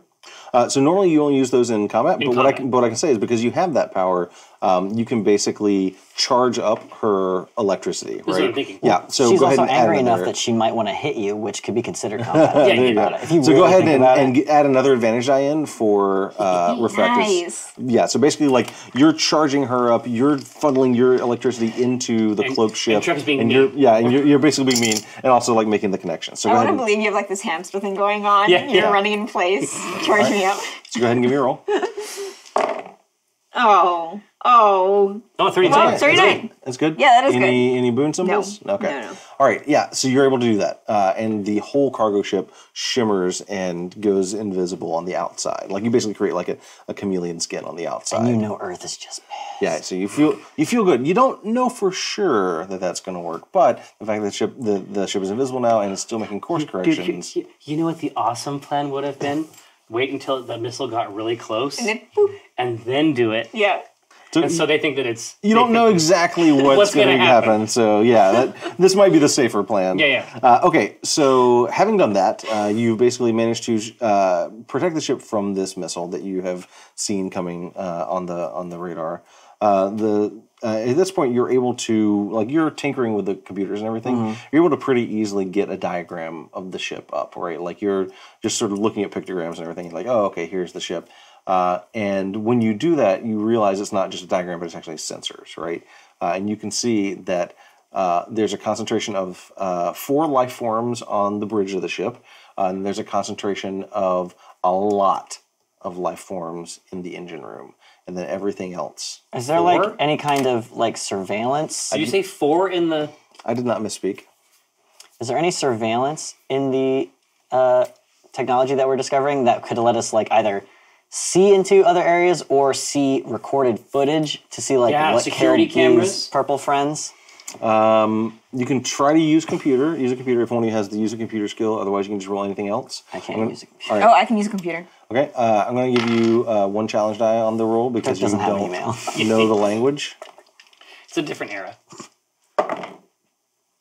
22. And sounds good. So I pass, but I also get a... Okay. A dark skull. Yeah. So you're able to basically activate security cameras and are able to look into the engine room, and you can see that the engine room is almost unrecognizable. It is looks like it's covered in, you'd almost describe it as like barnacles or like the material that a seashell is made out of, right? Like the hard like shell material all over the inside here. You can see that hanging kind of like by arms and legs that have been like fused into the wall is looks like a human, but he is wearing it looks like it used to be like a suit of armor, but the helmet is completely gone, and you can see like where the helmet would normally attach like to the collar of his armor. The helmet's completely gone. He's got a scabbard hanging off of his back that, but it's all like technological looking, sort of like he looks like a knight, but with like tech armor and everything, right? Is there like a comms? You aren't able to Okay. find like that. Yeah. I say to myself, Fred, why are you just hanging out there? why are you just hanging out? Yeah. Here. So I say to Truck, this says there's 4 people on the bridge. 4 life forms. 4 life forms. It's one of them little bitey dogs in here. I think, yeah, exactly. I stand up from the captain's chair and I say, hello? No response. I like to just start zapping in random places. Okay. I walk around the room. Yeah. But you have to concentrate pissed pretty off. hard to do that, right? Yeah. Yeah. All right. Yeah, you're like trying to use your like long range teleportation powers. And I imagine that like because you have electricity control, it's like lightning striking and stuff like that when you teleport. You manage to just kind of like jump from one side of the room to the other. It takes you like 30 seconds to pull it off. And when like you kind of arc over to the other side and you appear, like you feel like you have really bad heartburn for a second. I can also goad. Goad? Yeah, so like we can't see this threat, but if I could make it angry, maybe it would attack me. This is good. Yeah. No, this is actually really good. Just taunt whoever is hiding in here. Yeah. That's amazing. Yeah. This is And a where it must. hurts. All right. All right, go ahead and give me a roll to goad someone. I'm going to give you 3 challenge dice. What does that mean? It means that 3 they don't challenge want to dice. be. So 3 So black these ones. black Yeah, ones? 3 Okay. black right. ones, yeah. Yep. All right. Listen, I hate earth dogs, and I don't have... I have a feeling I'm not going to like you much either. 44 Okay. and 2 skulls. Oh, okay. All right. So what happens is... tell me exactly how you're goading. I think he's like... Because he doesn't understand how it's being hidden, I think I'm just kind of walking around like kicking and just like swiping in the air, like just hoping that I'm gonna like hit something and just like complaining about how I hate dogs and assuming that this is a dog and like I was bit. I'm talking like a childhood story, like I was bit by a dog once. It kind of like I get lost for a second, then I come back. Like, well, anyway. I don't like them. All right, yeah, so you're doing this, and you go over and you find like one of the corpses of the crew, and you kick them, and that's when you realize that this one still has a head, right? You go over and you kind of kick it, and it rolls over, and that's when you can see basically like its head is still there, but it's all messed up, right? Like the eyes are completely gone out of the head. What? But there's these other eyes that are like sticking out on stalks, right? Ugh. And you realize that there's basically a bunch of like crab legs almost coming out of the back of the head, and they kind of like wrap around one side of the face and around the other side. And like the stalk eyes are there as well. Crabomancer. Yeah. And like you roll it over, and like these big googly eyes are looking up at you, and it like at that point lunges at you, and when it lunges at you, it basically shoves against the body and like rips the head off as it jumps at you. I found it. Gross. No, it's there. Wait, how many bodies have we seen? Because that's how many of these crab people there are on here. I thought there were 3 of those bodies. There was a heap out in the Yeah, hall. but you don't know how many others are. But on the rest of engine ship. room But we is know- chock-a-block. We know that there's at least, what, like Oh, yeah. 4 or 5 now? Yeah, in the ship somewhere. Yeah. But- All right. So but this But thing- now we know that they're not cloaked. That's right. You're welcome. That's right. So this thing leaps at you, and you sort of stagger back, and you're going to take 20 damage. So that comes out of your resistance, which is 100 to start with. But you're able to basically, like, I'm not going to make you roll for it. You're able to sort of blast this thing with your seismic energy, and it shatters. And you kind of get a closer look at it, and it's basically it kind of looks like a giant hermit crab that has used for a shell? used the skull for a shell. Yeah, And I love crabs because they're delicious. yeah. So it's like it's a little bit of from column A, a little bit from Yeah, column yeah, B. yeah. Yeah. If we had hot butter. You actually have the We'd be in tool for business. breaking the Yeah. crab claws in your belt. That's how much you love them. Yeah, so this thing leaps at you, but you're able to destroy it quickly, and you can see, like, obviously this thing, like, took up residence in this person's skull, this alien's skull, and, like, was, like, grabbed onto it. All the ones that have sort of ripped off obviously mean the crab alien has moved on. All right. Gross. So Okay. you have a view of the engine room. No, You so we know the path to the engine room as well. Like you're able to get that from the diagram as well, and you know that there is a person there. It looks like a human basically. And we think they're alive? Can we see them moving at all on the? Yeah, well, you can see video? like faint movement for like probably like labored breathing. I wonder if like these crab things are going to try to talk to us through this human. gross. There's no stalks. God, I don't want him to talk at Yeah. all. I don't want that. I don't need any of that. Yeah. Rodney, we do not need What if it I chitters? can't help it. I would Listen, prefer I don't care. you for should chitters. blame the audience for this because remember the audience created this. You're right. These I'm sorry for lashing out. It's, Yes. it's like if a cat on the windowsill has a bug and it's like, Yeah. Yeah. I don't want any of that shit. Okay. All right. So from here, what's your plan? Okay, so the main thing is we need to get back. God damn it, so his helmet's gone. Yeah. Have we seen any other supplies? I mean, typically on the bridge, you would think that there would be like emergency Sure, yeah. helmets and things like that. Yeah. I mean, Chips, there's like but then when I atmosphere saw they didn't suits and have stuff like heads, that. I put them back because I wasn't sure if maybe the chips were bad. Yeah, like there's like Yeah. atmosphere suits and stuff. Okay, Sure, yeah. here. I think the right key here is. I mean, how many of these alien crabs do we want to fight today? I mean, Oh, you guys are super. What can I do to send you home in an alien crab today? Today. So I mean, to my mind, there's a couple ways we can do it. One, if we can just tear this thing. If we could use the armature, maybe from the pod, to separate part of the ship out. I mean, I don't know how much power it has. I'm just wondering if there's a way that we can get in there, slap a helmet on this guy, and then just crack the shell of this engine room and get as many of these fucking things out of here. So So the problem with the engine room is like it's in the heart of the ship. Oh, it's in the very, very guts of it. yeah, Okay, it's in that's the heart of going to the be a ship. tough one. if there's a way I can sneak in while someone else causes a distraction Yeah. and you get the ship ready to pull it apart, so if you can be the distraction, Yeah, but if the engine room really is like Yeah, in layers and layers and layers. Yeah, it's deeply inside Have we the ship. successfully solved the threat of what we assume to be some sort of missile from cloaking the ship? We don't You feel good about it. We but, don't know. Yeah, you don't know. But we know that we know that we don't show up anymore. Maybe they're firing it at someone else. Seems Yeah. unlikely. Yeah. Here. There's no way to know for sure. I think the main thing we do, the optimal scenario, like if we want to get out of here like rank S, like S plus. Yeah. yeah. Rank S plus, to my mind, involves getting the Space Knight, getting out of here, deactivating the cloak, and letting the missile hit it. Maybe the missile can even reacquire the target. So we don't even need to necessarily worry about fighting these creatures. We just need to figure out how to I get think around that's to them. the main thing. The It can't vents. land on Earth.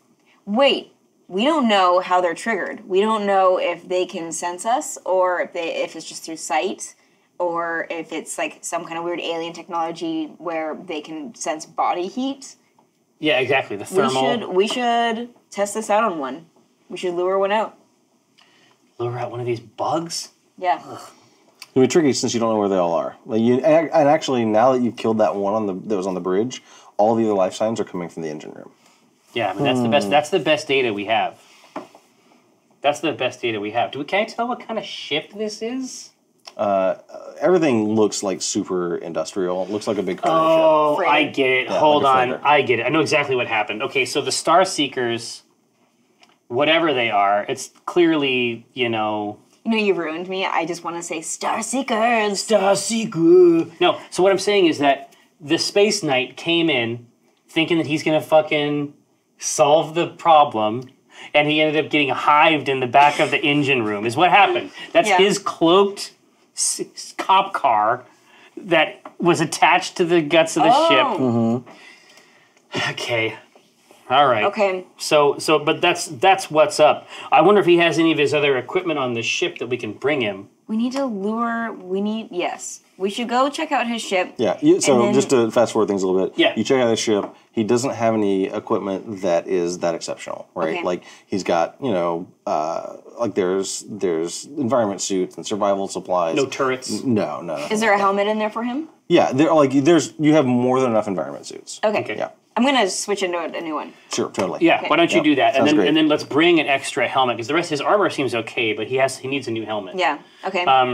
Yeah. So do we just? I think that we get in there, and if we can maybe seismic him out or something. If we can pop him out, then we can just augment Little him. pistachio. Yeah, exactly.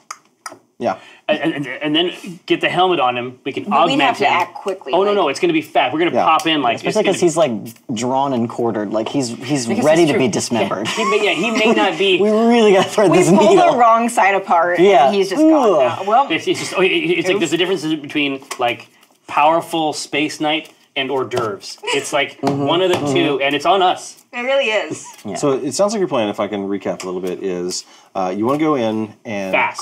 go in fast. You want to crack him out of the thing with your seismic abilities. Slap a helmet. Do you want to go in invisible first? Is that your plan? Is that part of your plan still? I would like to scout it out. You Sure, should. totally. You should. You Yeah. just whisper to us over the comms. Okay. Yeah, because you weren't invisible when you tried to teleport into Correct. the cargo ship. So we still don't know for sure if they can detect you if At you're all. invisible. I can visualize this room now, Oh, true. and I can go invisible, try to teleport into there, and then try to get out. I like it. Yeah, And give us yeah. all the info because you can just like it'll be awesome. Like you'll basically just like look at the camera feed, and then we'll just like see you in there. Yeah, and then I can try to put the helmet on in there and just like it on and then get out.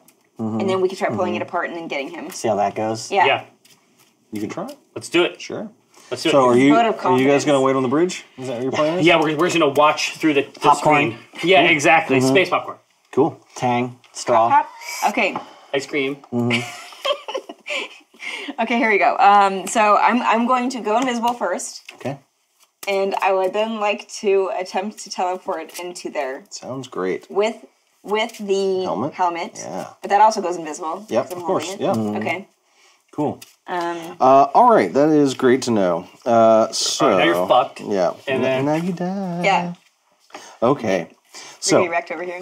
so you concentrate. You know, it takes you, like I say, 30 seconds or so of really intense concentration.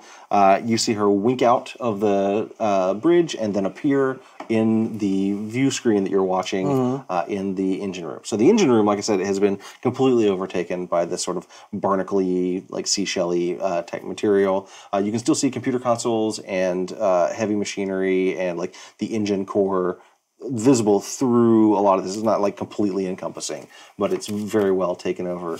And that's when you hear the skittering sounds and realize that this room is very full of some kind of alien creatures. And once you appear in here, you can also see that there is another creature in here that was out of sight of the camera. Oh no. Well, that's just poor installation. Yes.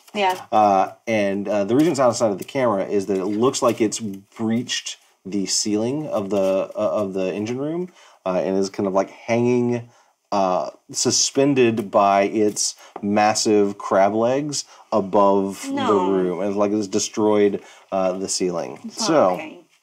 I have some further bad news. You hear a voice in your head as you do that, and the voice it's communicative. It's primitive in its communication, but it basically boils down to like you hear this echoey voice that says, "Welcome, host. You will make a fine home for one of my brood. Oh I man. can sense it within you already." Yeah, you know what? I'm the You're chosen gonna be in the one. hermit crab house. This is my gig. That is, is it's my one way to time. interpret it. On the other hand, that heartburn you felt earlier, Yeah. that stops feeling like heartburn. It starts feeling a little bit more like something squiggling around inside you. Oh no, because Don't worry, I duct taped it in there, so like it's I've not seen getting this out. in a movie. So the other issue. creatures in the room begin to surge towards you, and you see that there are a bunch more of these. They're basically like hermit crabs. With their shells are the skulls of these different aliens from throughout the building, and they begin to surge towards you. But will they just hive you? I mean, it's like they got big plans for you. You got They've something got going, big plans. getting wild. I could be worshipped. So we're gonna. I don't have to take the fluff pieces anymore. Yes. So we're gonna start the conflict scene here because these things are gonna try and kill you. Oh, yeah. So the way this works when we go into combat, Jerry, this will look a little familiar to you at the very least. Yeah. Is we're going to lay out the initiative track. And What? the initiative track, I know. The initiative track is these cards. There is normally one card for each of you in the conflict, but the two of you are still on the bridge, so you don't get a card. Yeah. Unfortunately, Sparky is down in the engine room, so you have a card in here. So we're going to go ahead and lay this out and see what it looks like. The major villain, the minions, the major villain, the minions, Sparky. Great. This is as bad as it could possibly be. Why? Well, I don't understand. So there's two different types of minions? There's not two different types, there's two different groups. Okay. Yeah. Okay. I can't believe you've done this. So. Can't believe you've done You got that. huge problems. Yes. All right, so giant crab thing in the ceiling is sort of looming over you, and it is basically going to like focus in on you, and you feel like a psychic pressure on you, but it doesn't really seem to hurt. It's just more like pressure, and it seems like the little crabs start surging towards you more quickly. Well, that's great. It's great for them. Well, you don't have to Decide what worry. you want. You don't have to worry about getting closer. So here's That's the question: true. when you Waste any see this time on happening, movement. like the two of you can see these crab things surging towards her across the floor. You see she staggers a little bit. Well, no, I just like my fist. I just like, damn it! It's like right on the glass. No. This is a great time for me to ask: how do you guys react to this? But we have to get down there. She would have loved to report on this. Yeah, it's just gonna. She died how she I lived. wouldn't have gotten this piece. You know it. Would have been Diane. All right, so you guys are going to start making your way down. We have there? to. Okay, so here's the question: are you just going to run through the corridors, or is there a creative use of your powers you'd like to use to get there more quickly? So I have the way that I get around is it's sort of like I go from the very first part. I go from where I am now to the next part. But there's like a monomolecular wall. It's like a Tron. Oh, okay, sure, yeah. So it's The light cycle trail, yeah, basically. exactly. Yeah. It's just like the refraction ribbon. Yeah. Okay, great. Okay. But it's very thin. Right. And so, Truck, how about you? What are you thinking? Are you just booking it through the ship, or are you going to try and get down there through a creative use of your powers? God, there's I know. so many good options. I don't know. With my attack feels so AOE that I'm like worried. Yeah, you've got a lot of control. I can that if I try to go in there, because like earlier I was able to just like destroy one of those guys really easily. So I feel like I could take out a bunch of them, the little ones. All right, let me throw this out there for you guys, okay? If you wanted to use your seismic energy control to basically drill down through the ship to get to the engine room, and you augmented him, Yeah. I'll let you make a check for that.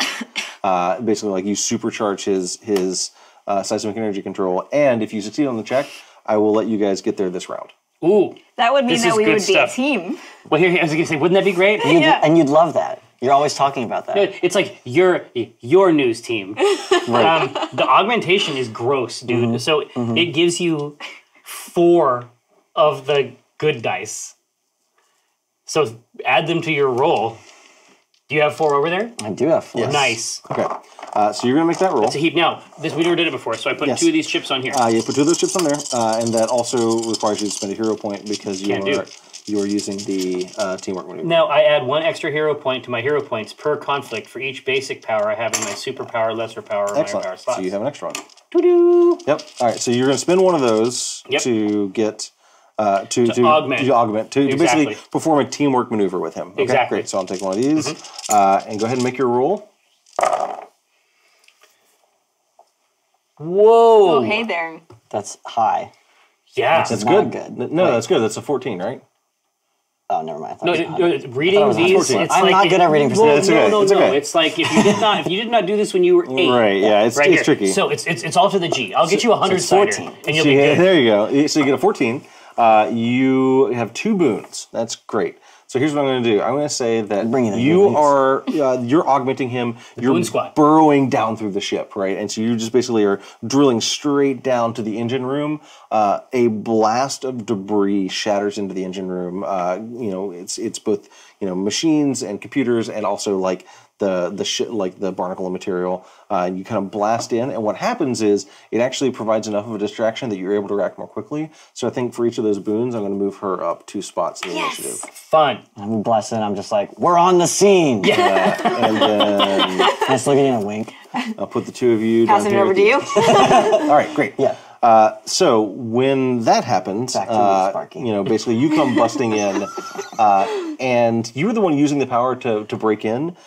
This huge crab thing that's in the ceiling turns towards fall you, down. and you can see it also has a shell, but its shell is like, it looks like a woolly mammoth skull, like this massive shell. This thing is Weird. huge, right? Like with tusks? Yeah, absolutely. Wow. Right. It's probably not an actual woolly mammoth. It's like an it's some alien woolly beast, mammoth, yeah. right? Yeah. But it basically like kind of turns towards you, and you feel the psychic pressure on you as well. Percentile dice here. Okay. So it telepathically attacks you, and you're gonna take 42 damage. What? Jeez. What? I don't have to do math. Yes. All right, and then that brings up these surging minions. So the crab creatures surge towards you, Sparky, and they are going to attack. Now, these creatures are called decapods, and they have, Okay, so they are going to make an attack Are these basic powers? Yeah, those are the basic ones. Yep, go ahead. Because I can take any basic power for the cost of 1 hero point absolutely. and Totally have could. it. Yep. All right, so these things are going to come surging towards you, and Towards Sparky? towards Sparky, yes. All right. And that is going to be a miss, unfortunately. So lucky for you, they do not manage to hit you. Unfortunately. So lucky for you. I know. Unfortunately for me, the narrator. All right, so they surge towards you, and these things are kind of like scrabbling to grab a hold of you, be able to fend them off. And now it's your turn. So on your turn, you're going to move around however you want to, and you get to take an action. And the action is basically you can describe like some creative way that you use your powers, and you can use them to make attacks, basically, if you want to. Am I allowed to do like a chain lightning kind of attack? How close are they together? So all of the little crab creatures, they're called minions, so they basically you attack them as a group anyways. So that could totally be the description for like what you're doing when you A little attack 4E them. style? Yeah, kind of, yeah. Mm-hmm. Yeah. Okay. Yeah, so you can totally like basically zap the whole group if you want to with your chain lightning, with your like, electricity control. Yeah, and then how close am I to the They to the arc man? off of each other? Yeah. Yeah. So he is kind of like towards the center of the room, so you're a little ways away from him, but you could totally move up to him in one. Okay, I think I'd like to zap them and then try to skirt around them while they're, Yeah, shocked, absolutely. While they're disoriented, yeah, absolutely. Okay, go ahead and give me a roll for your attack. Okay. Yep. That's a 16. 16, that's a success. All right. So you zap these things, and the lightning kind of arcs between them. One of them, basically, you shatter the skull that it's using as a shell, and you like smell like cooked crab. And so one of them starts moving, but the other the other four that are in this little cluster together continue to scrabble towards you. Okay. All right.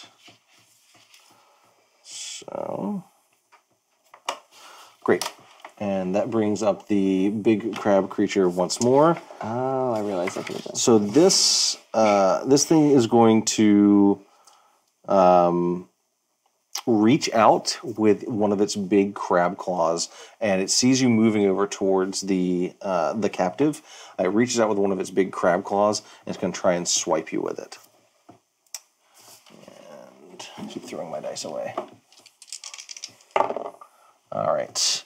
Lucky for you, that is a miss. So it tries to swipe at you, but its claw like sweeps across the ground. There's a huge spray of debris. Are you like little like teleport like Yeah. So fast, right? Like just for the duration of the claw. just like Yep. little static arc? The second group of crab creatures that you're kind of running towards you, they snap out at you with their claws as well. 45. That is a success. Okay. And so you're going to take, from these guys, you're going to take 45 damage. I can lower it by 30.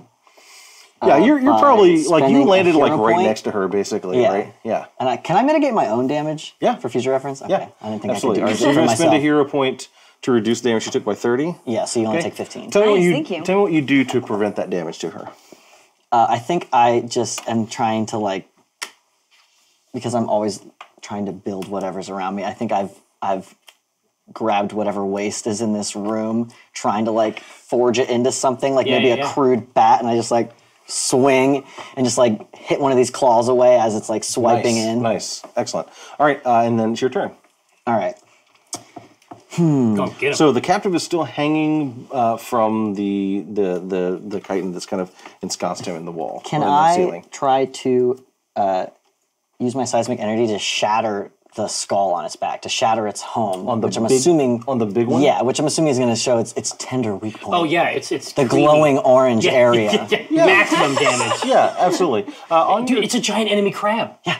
on this is your, incredible. On your seismic energy control, Yeah. what are the two power stunts you have? Make this an area attack, which rolls against the target and each other character up close to that target, or make an obstructing attack, deal damage, and 2 challenge dice to the target's next roll. Okay, so it's up to you if you want to use that. You don't have to, but otherwise, yeah, you can just make an attack.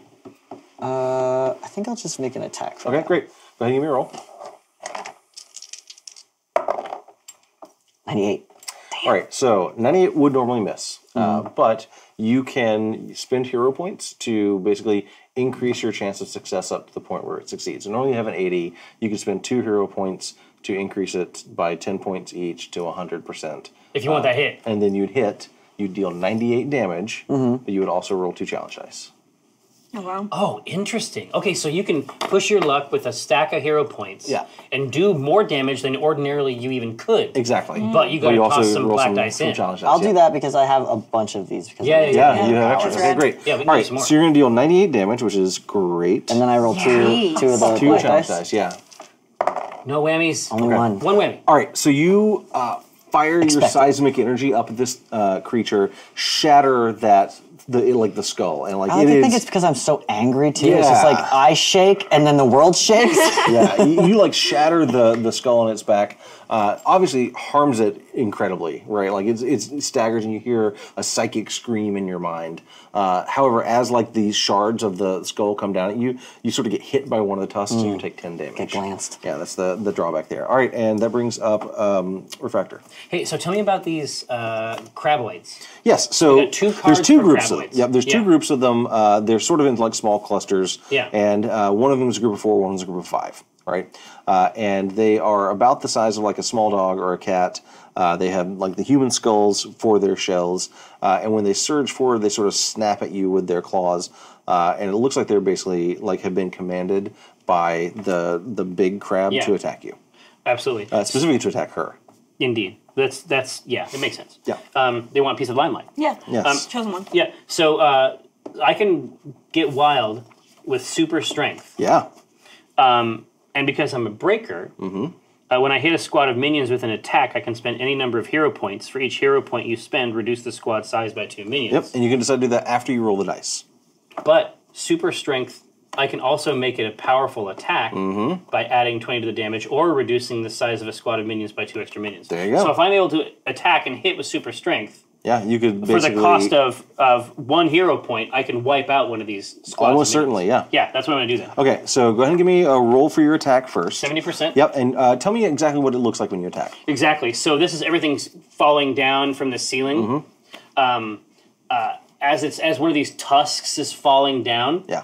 I'm going to grab it and then just maintain the momentum with a circular Perfect. swing. Great. So this is a melee attack, so you're going to get to add an advantage die because all melee attacks. classic give an tusk advantage sweep. die. Oh yeah. I mean, it's nothing you haven't seen. Right, yeah, I mean, we've all.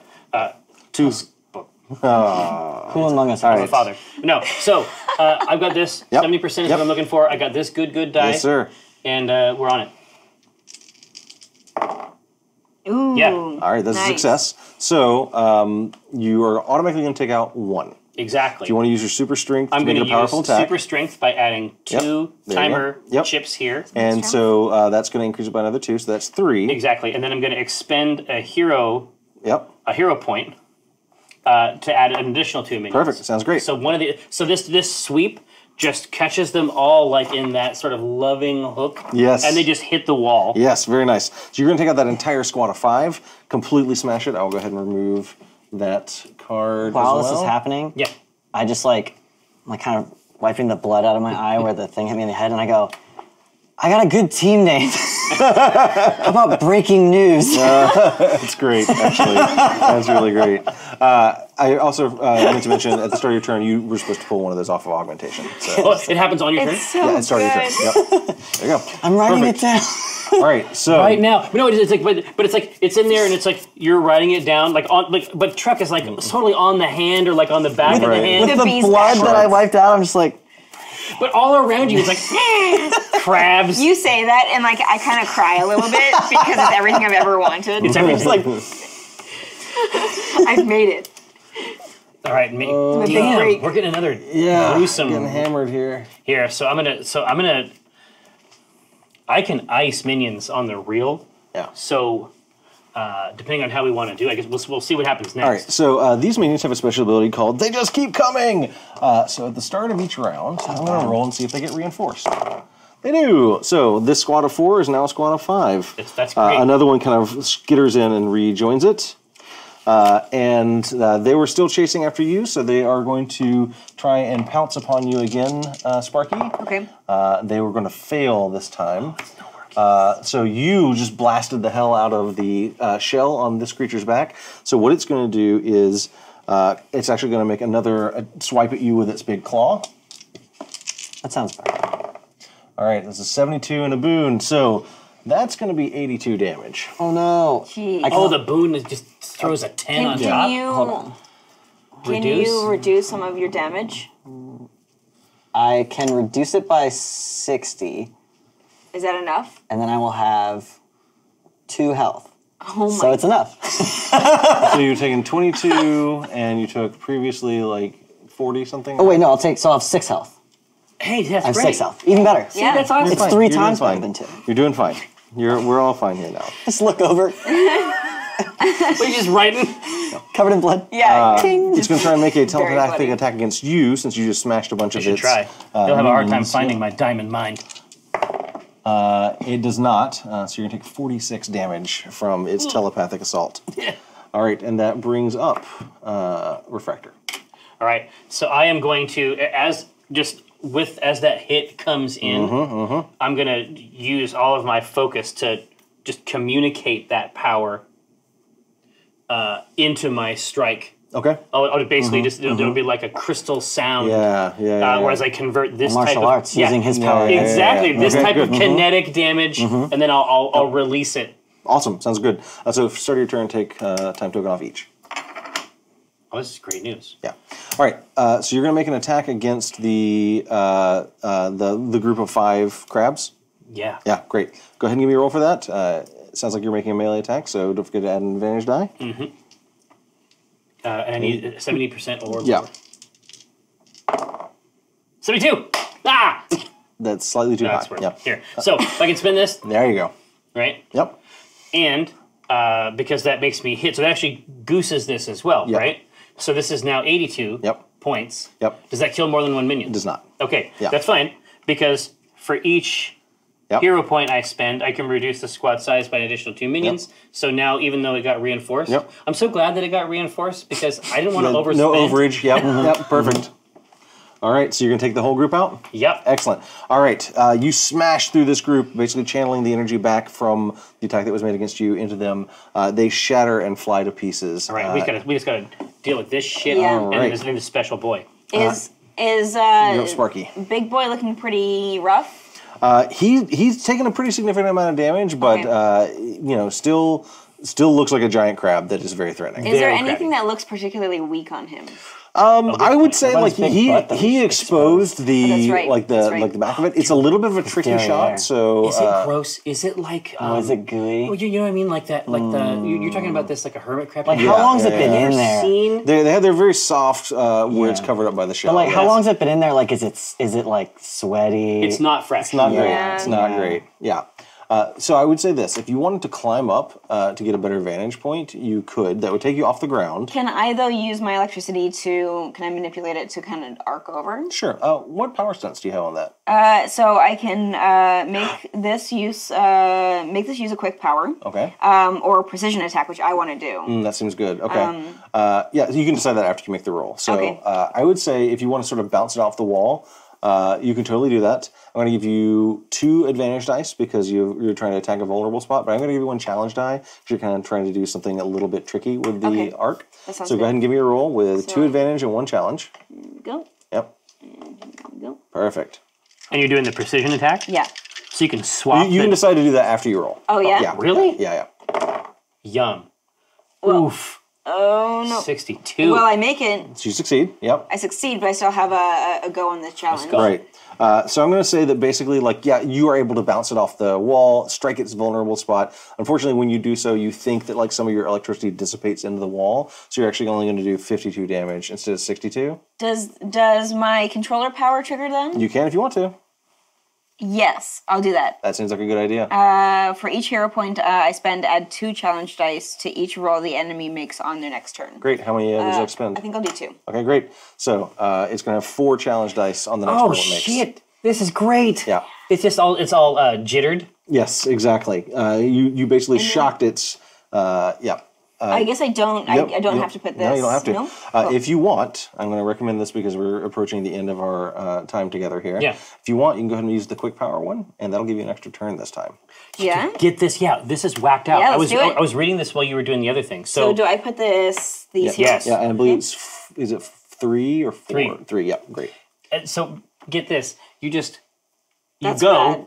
You have a go, so to speak. Yeah. And then you drop these on there, but then you just go to again. the end again. That's great. It's like the speedster thing, Yeah. right? All right, and so you're going to get to go now. You've just seen her zap this thing in its vulnerable spot, and now you're up, Truck. So you already made this. He's gonna have a bunch of challenge dice. Oh, when he he's tries to hungry. because I can yeah. also do that. So that probably wouldn't be smart to do. Yeah, no need for that right now. But I can do. I can either just attack regular, or I can do an area attack. How many minions? no are need. there? All the minions are dead, so you can just make your regular. I guess a regular attack then, because there's no reason to be Perfect. obstructing. Yeah. while Right. he's Yeah. Go ahead and make your attack roll. already obstructed. 74. Well, that's great. 74. Wonderful. Perfect. Exquisite.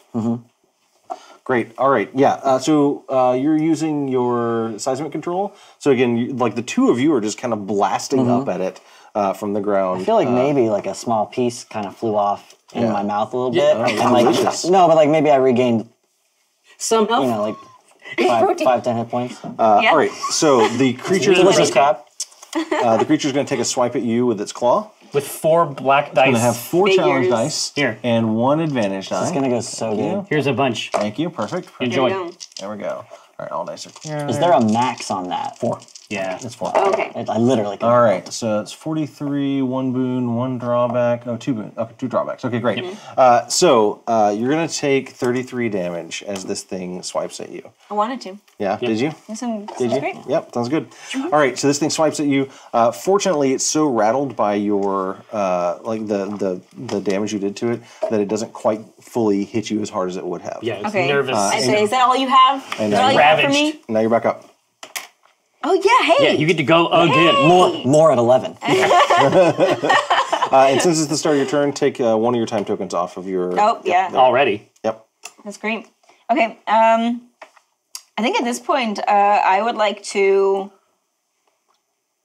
I guess it doesn't really make. So I was going to say, so she can still use electricity manipulation. She can't make an attack with that, no. Oh, okay. If you wanted to use invisibility, though, you Yeah. absolutely could. And you can basically just describe the way you use invisibility as a part of an attack to make the roll with it. Okay. At this point, how close am I to the friend?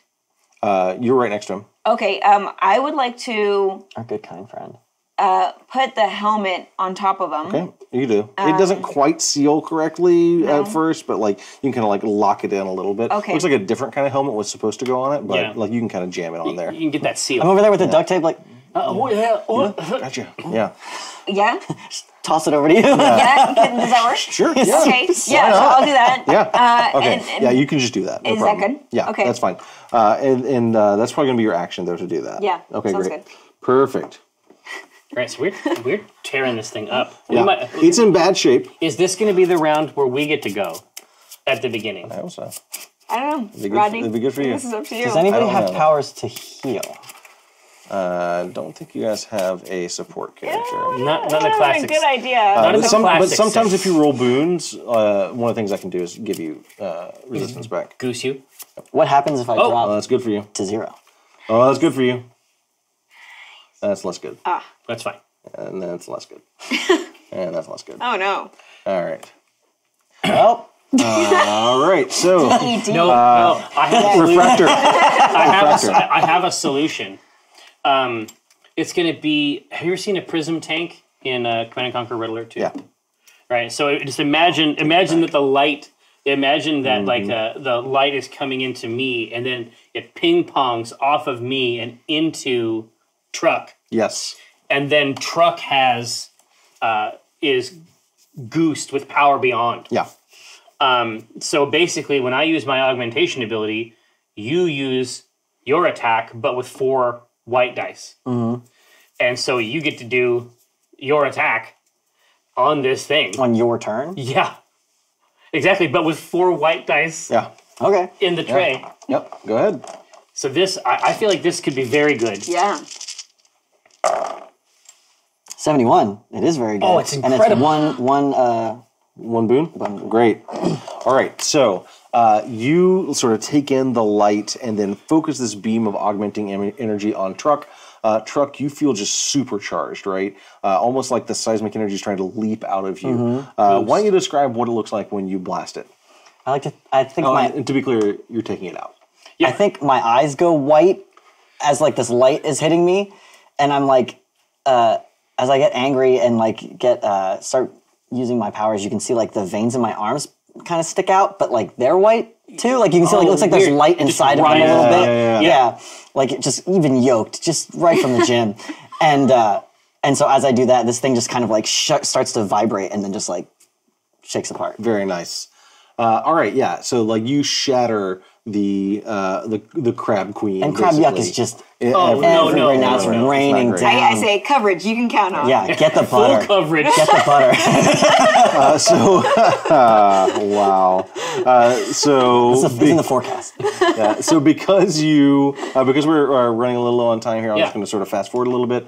So basically, what happens is you've taken out the crab queen and all of its skittery minions. You manage to rescue the Star Seeker, and at this point, he tells you, like, you know, he's barely conscious, and he tells you that he has already given up his power. He put his power helmet into an escape pod and jettisoned it towards Earth, and tells you, you know, seek out the helmet on Earth. Someone may have already found it. This is great. And he says, I'm dying. He does the crab stuff. yeah. Now, he's not infested, but it looks like they were basically keeping him alive for some reason, maybe so that the near queen thing. could feed on him or something, Yeah. right? Tells you that the infestation is spread out throughout the ship, that there are basically dormant eggs all over the interior of the ship, and that you need to destroy it. And so, for expediency's sake, you are able to trigger a core explosion, detonate the ship out here in deep space, and prevent it from reaching Earth, where it could spread its infection onto the planet. Here's one last thing. Yeah. I say, when we find the person who has found this helmet, what should we tell them? He looks at you and he says, "It's not what you should tell them; it's what they'll tell you." Nice. Do I go back to Earth and then just like infect everyone? Because That's chapter 2. That's a great question. If we were playing a real campaign of this, what we would do next is I would then give you guys any lasting repercussions that come from this. So you would, for example, write down, there's a tracking sheet for hero progress. You would write down on your tracking sheet the hero progress infected Congratulations. infected by a decapod is what you would write down it's a boy. on yours, right? Yeah, it's a boy. Get the balloons. Yeah. And so, like, that might come into play at a later time. Oh, cool. And, That's like, great. a future issue might So reference that. the hero tracking includes events. Oh, yeah, absolutely, yes. Smart. So basically, it's like a tag that gets put on you, and then, like, a future issue would say, like, hey, if anyone in your group has this tag, then other thing happens, right? Yeah. Yeah, it's designed for sort of, like, campaign play, but... sort of Pandemic Legacy style, where you don't have to do any prep work outside of the game. Yeah. You just sort of sit down, get the scenario. Everyone starts, playing these characters that get like tags and like progress over That's time. rad. But So is this the first chapter of a space yes, story? this is the first issue of Clash Among the Stars, which is the series that comes with it that is cosmic themed, and then there's like.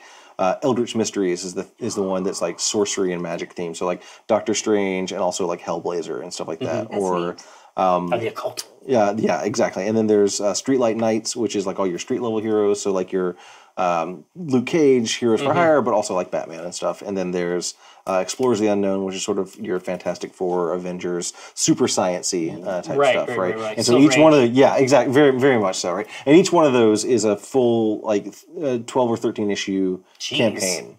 Yeah, That's All right, awesome. man. yeah, and you can kind of play between them and everything. Yeah. I do have one question over here from the audience, if we have time for that. Yeah. So the question is, for the players and GM, what was the MVP moment for your gaming together tonight? Gosh, for me, mechanically, the most exciting thing I saw was the idea that the electricity manipulation power has two different polarities, and one of them requires 2 timeout chips and one requires 3. So you can either go and then go again at the end, which is pretty sweet. Yeah. And there's a lot of reasons it's sweet, because if you go to the end and you get your turn again, you start removing time chips. Yeah.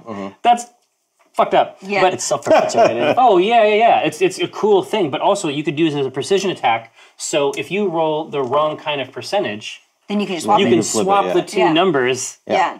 I think that's super neat. That's cool. I also really like the combos that this game allows. I think that's amazing that you can work Yeah. so closely together. And, Well, it makes sense if you were an actual superhero team. That's how it would work. Yeah. You would know how. Yeah. Yeah, Like, just the- think about the powers and outcomes that you can get from that. Yeah, the teamwork maneuver is a big part of this game because it basically like throwing advantage dice to other people. It's like a super cheap way to get like extra damage out there, extra good things happening to Yeah. you. So it creates these awesome like hero moments where you're combining your powers in creative Yeah. ways.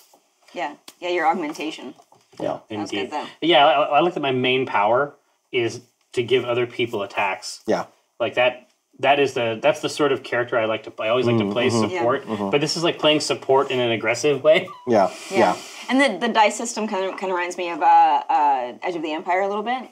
Yeah, with yeah, it's very inspired by gray area. that, but like the much simplified, obviously. Yeah, there's right? a divination Yes, aspect. yeah, to kind it. of like read the tea leaves and see what Yeah. happened. Yeah, Exactly. I want something like that because like I love the gradient of success and failure, Yeah. right? Like, Well, oh, you succeed, but a bad thing happens. Exactly. It's like right? with that, it's like you can succeed poorly and fail well. Yeah. And that is for a story, Yeah. that's great news. Yeah, and like it takes so much pressure off me. Like I don't have to do a bunch of prep work to think like what's the exciting thing that's going to happen. I'm just like, yeah, all right, roll the dice and I'll figure something out. Right? Yeah. I think my MVP moment, honestly, was the fact that like 20 minutes before we sat down to play, I hadn't even looked at the survey results yet, and so I was like, oh, I'm going to fill in all these boxes, and I kind of looked at it and I was like, oh, I see what it is. It's going to be crabs, and they like use skulls, and like none of that. gross. None of that was written in. That was all just based on like the combination of abilities and like narrative decisions that the audience had made for That's us, so neat. and Yeah. kind of pieced it together. It's neat Right. that it didn't require that much prep time, too. No, like, no, that's yeah. great for a lot of Like everything I need to run the bad guys is right here on these 2 sheets, right? And they have like, like like you picked oversized for one of the villain's traits, so that means it's the huge crab up in the rafters as opposed to just being like slightly larger. Oh, it's villain all crab, right? okay. Yeah. That's kind of cool. Yeah, yeah, and if you had gotten up close to it, because I had given you the option of getting up close to it, it has like a terrifying presence that when you got up there, you get all freaked out and everything, Oh, that's right? cool. So yeah, It's even more gross. It's like you thought it was gross, and you're like, oh no, it's way worse. yeah, exactly. Also, like the fact that you just wrecked those squads of minions was pretty rad. Yeah. Like I thought they were really, really well. No, that's pretty smooth, dude. So is this on Kickstarter now? It's on Kickstarter right now for 6 more days. Oh wow! So we're coming in. Yeah, we're right near the end right now. At the start of the stream, we were like $11,000 away from funding, so we haven't funded yet.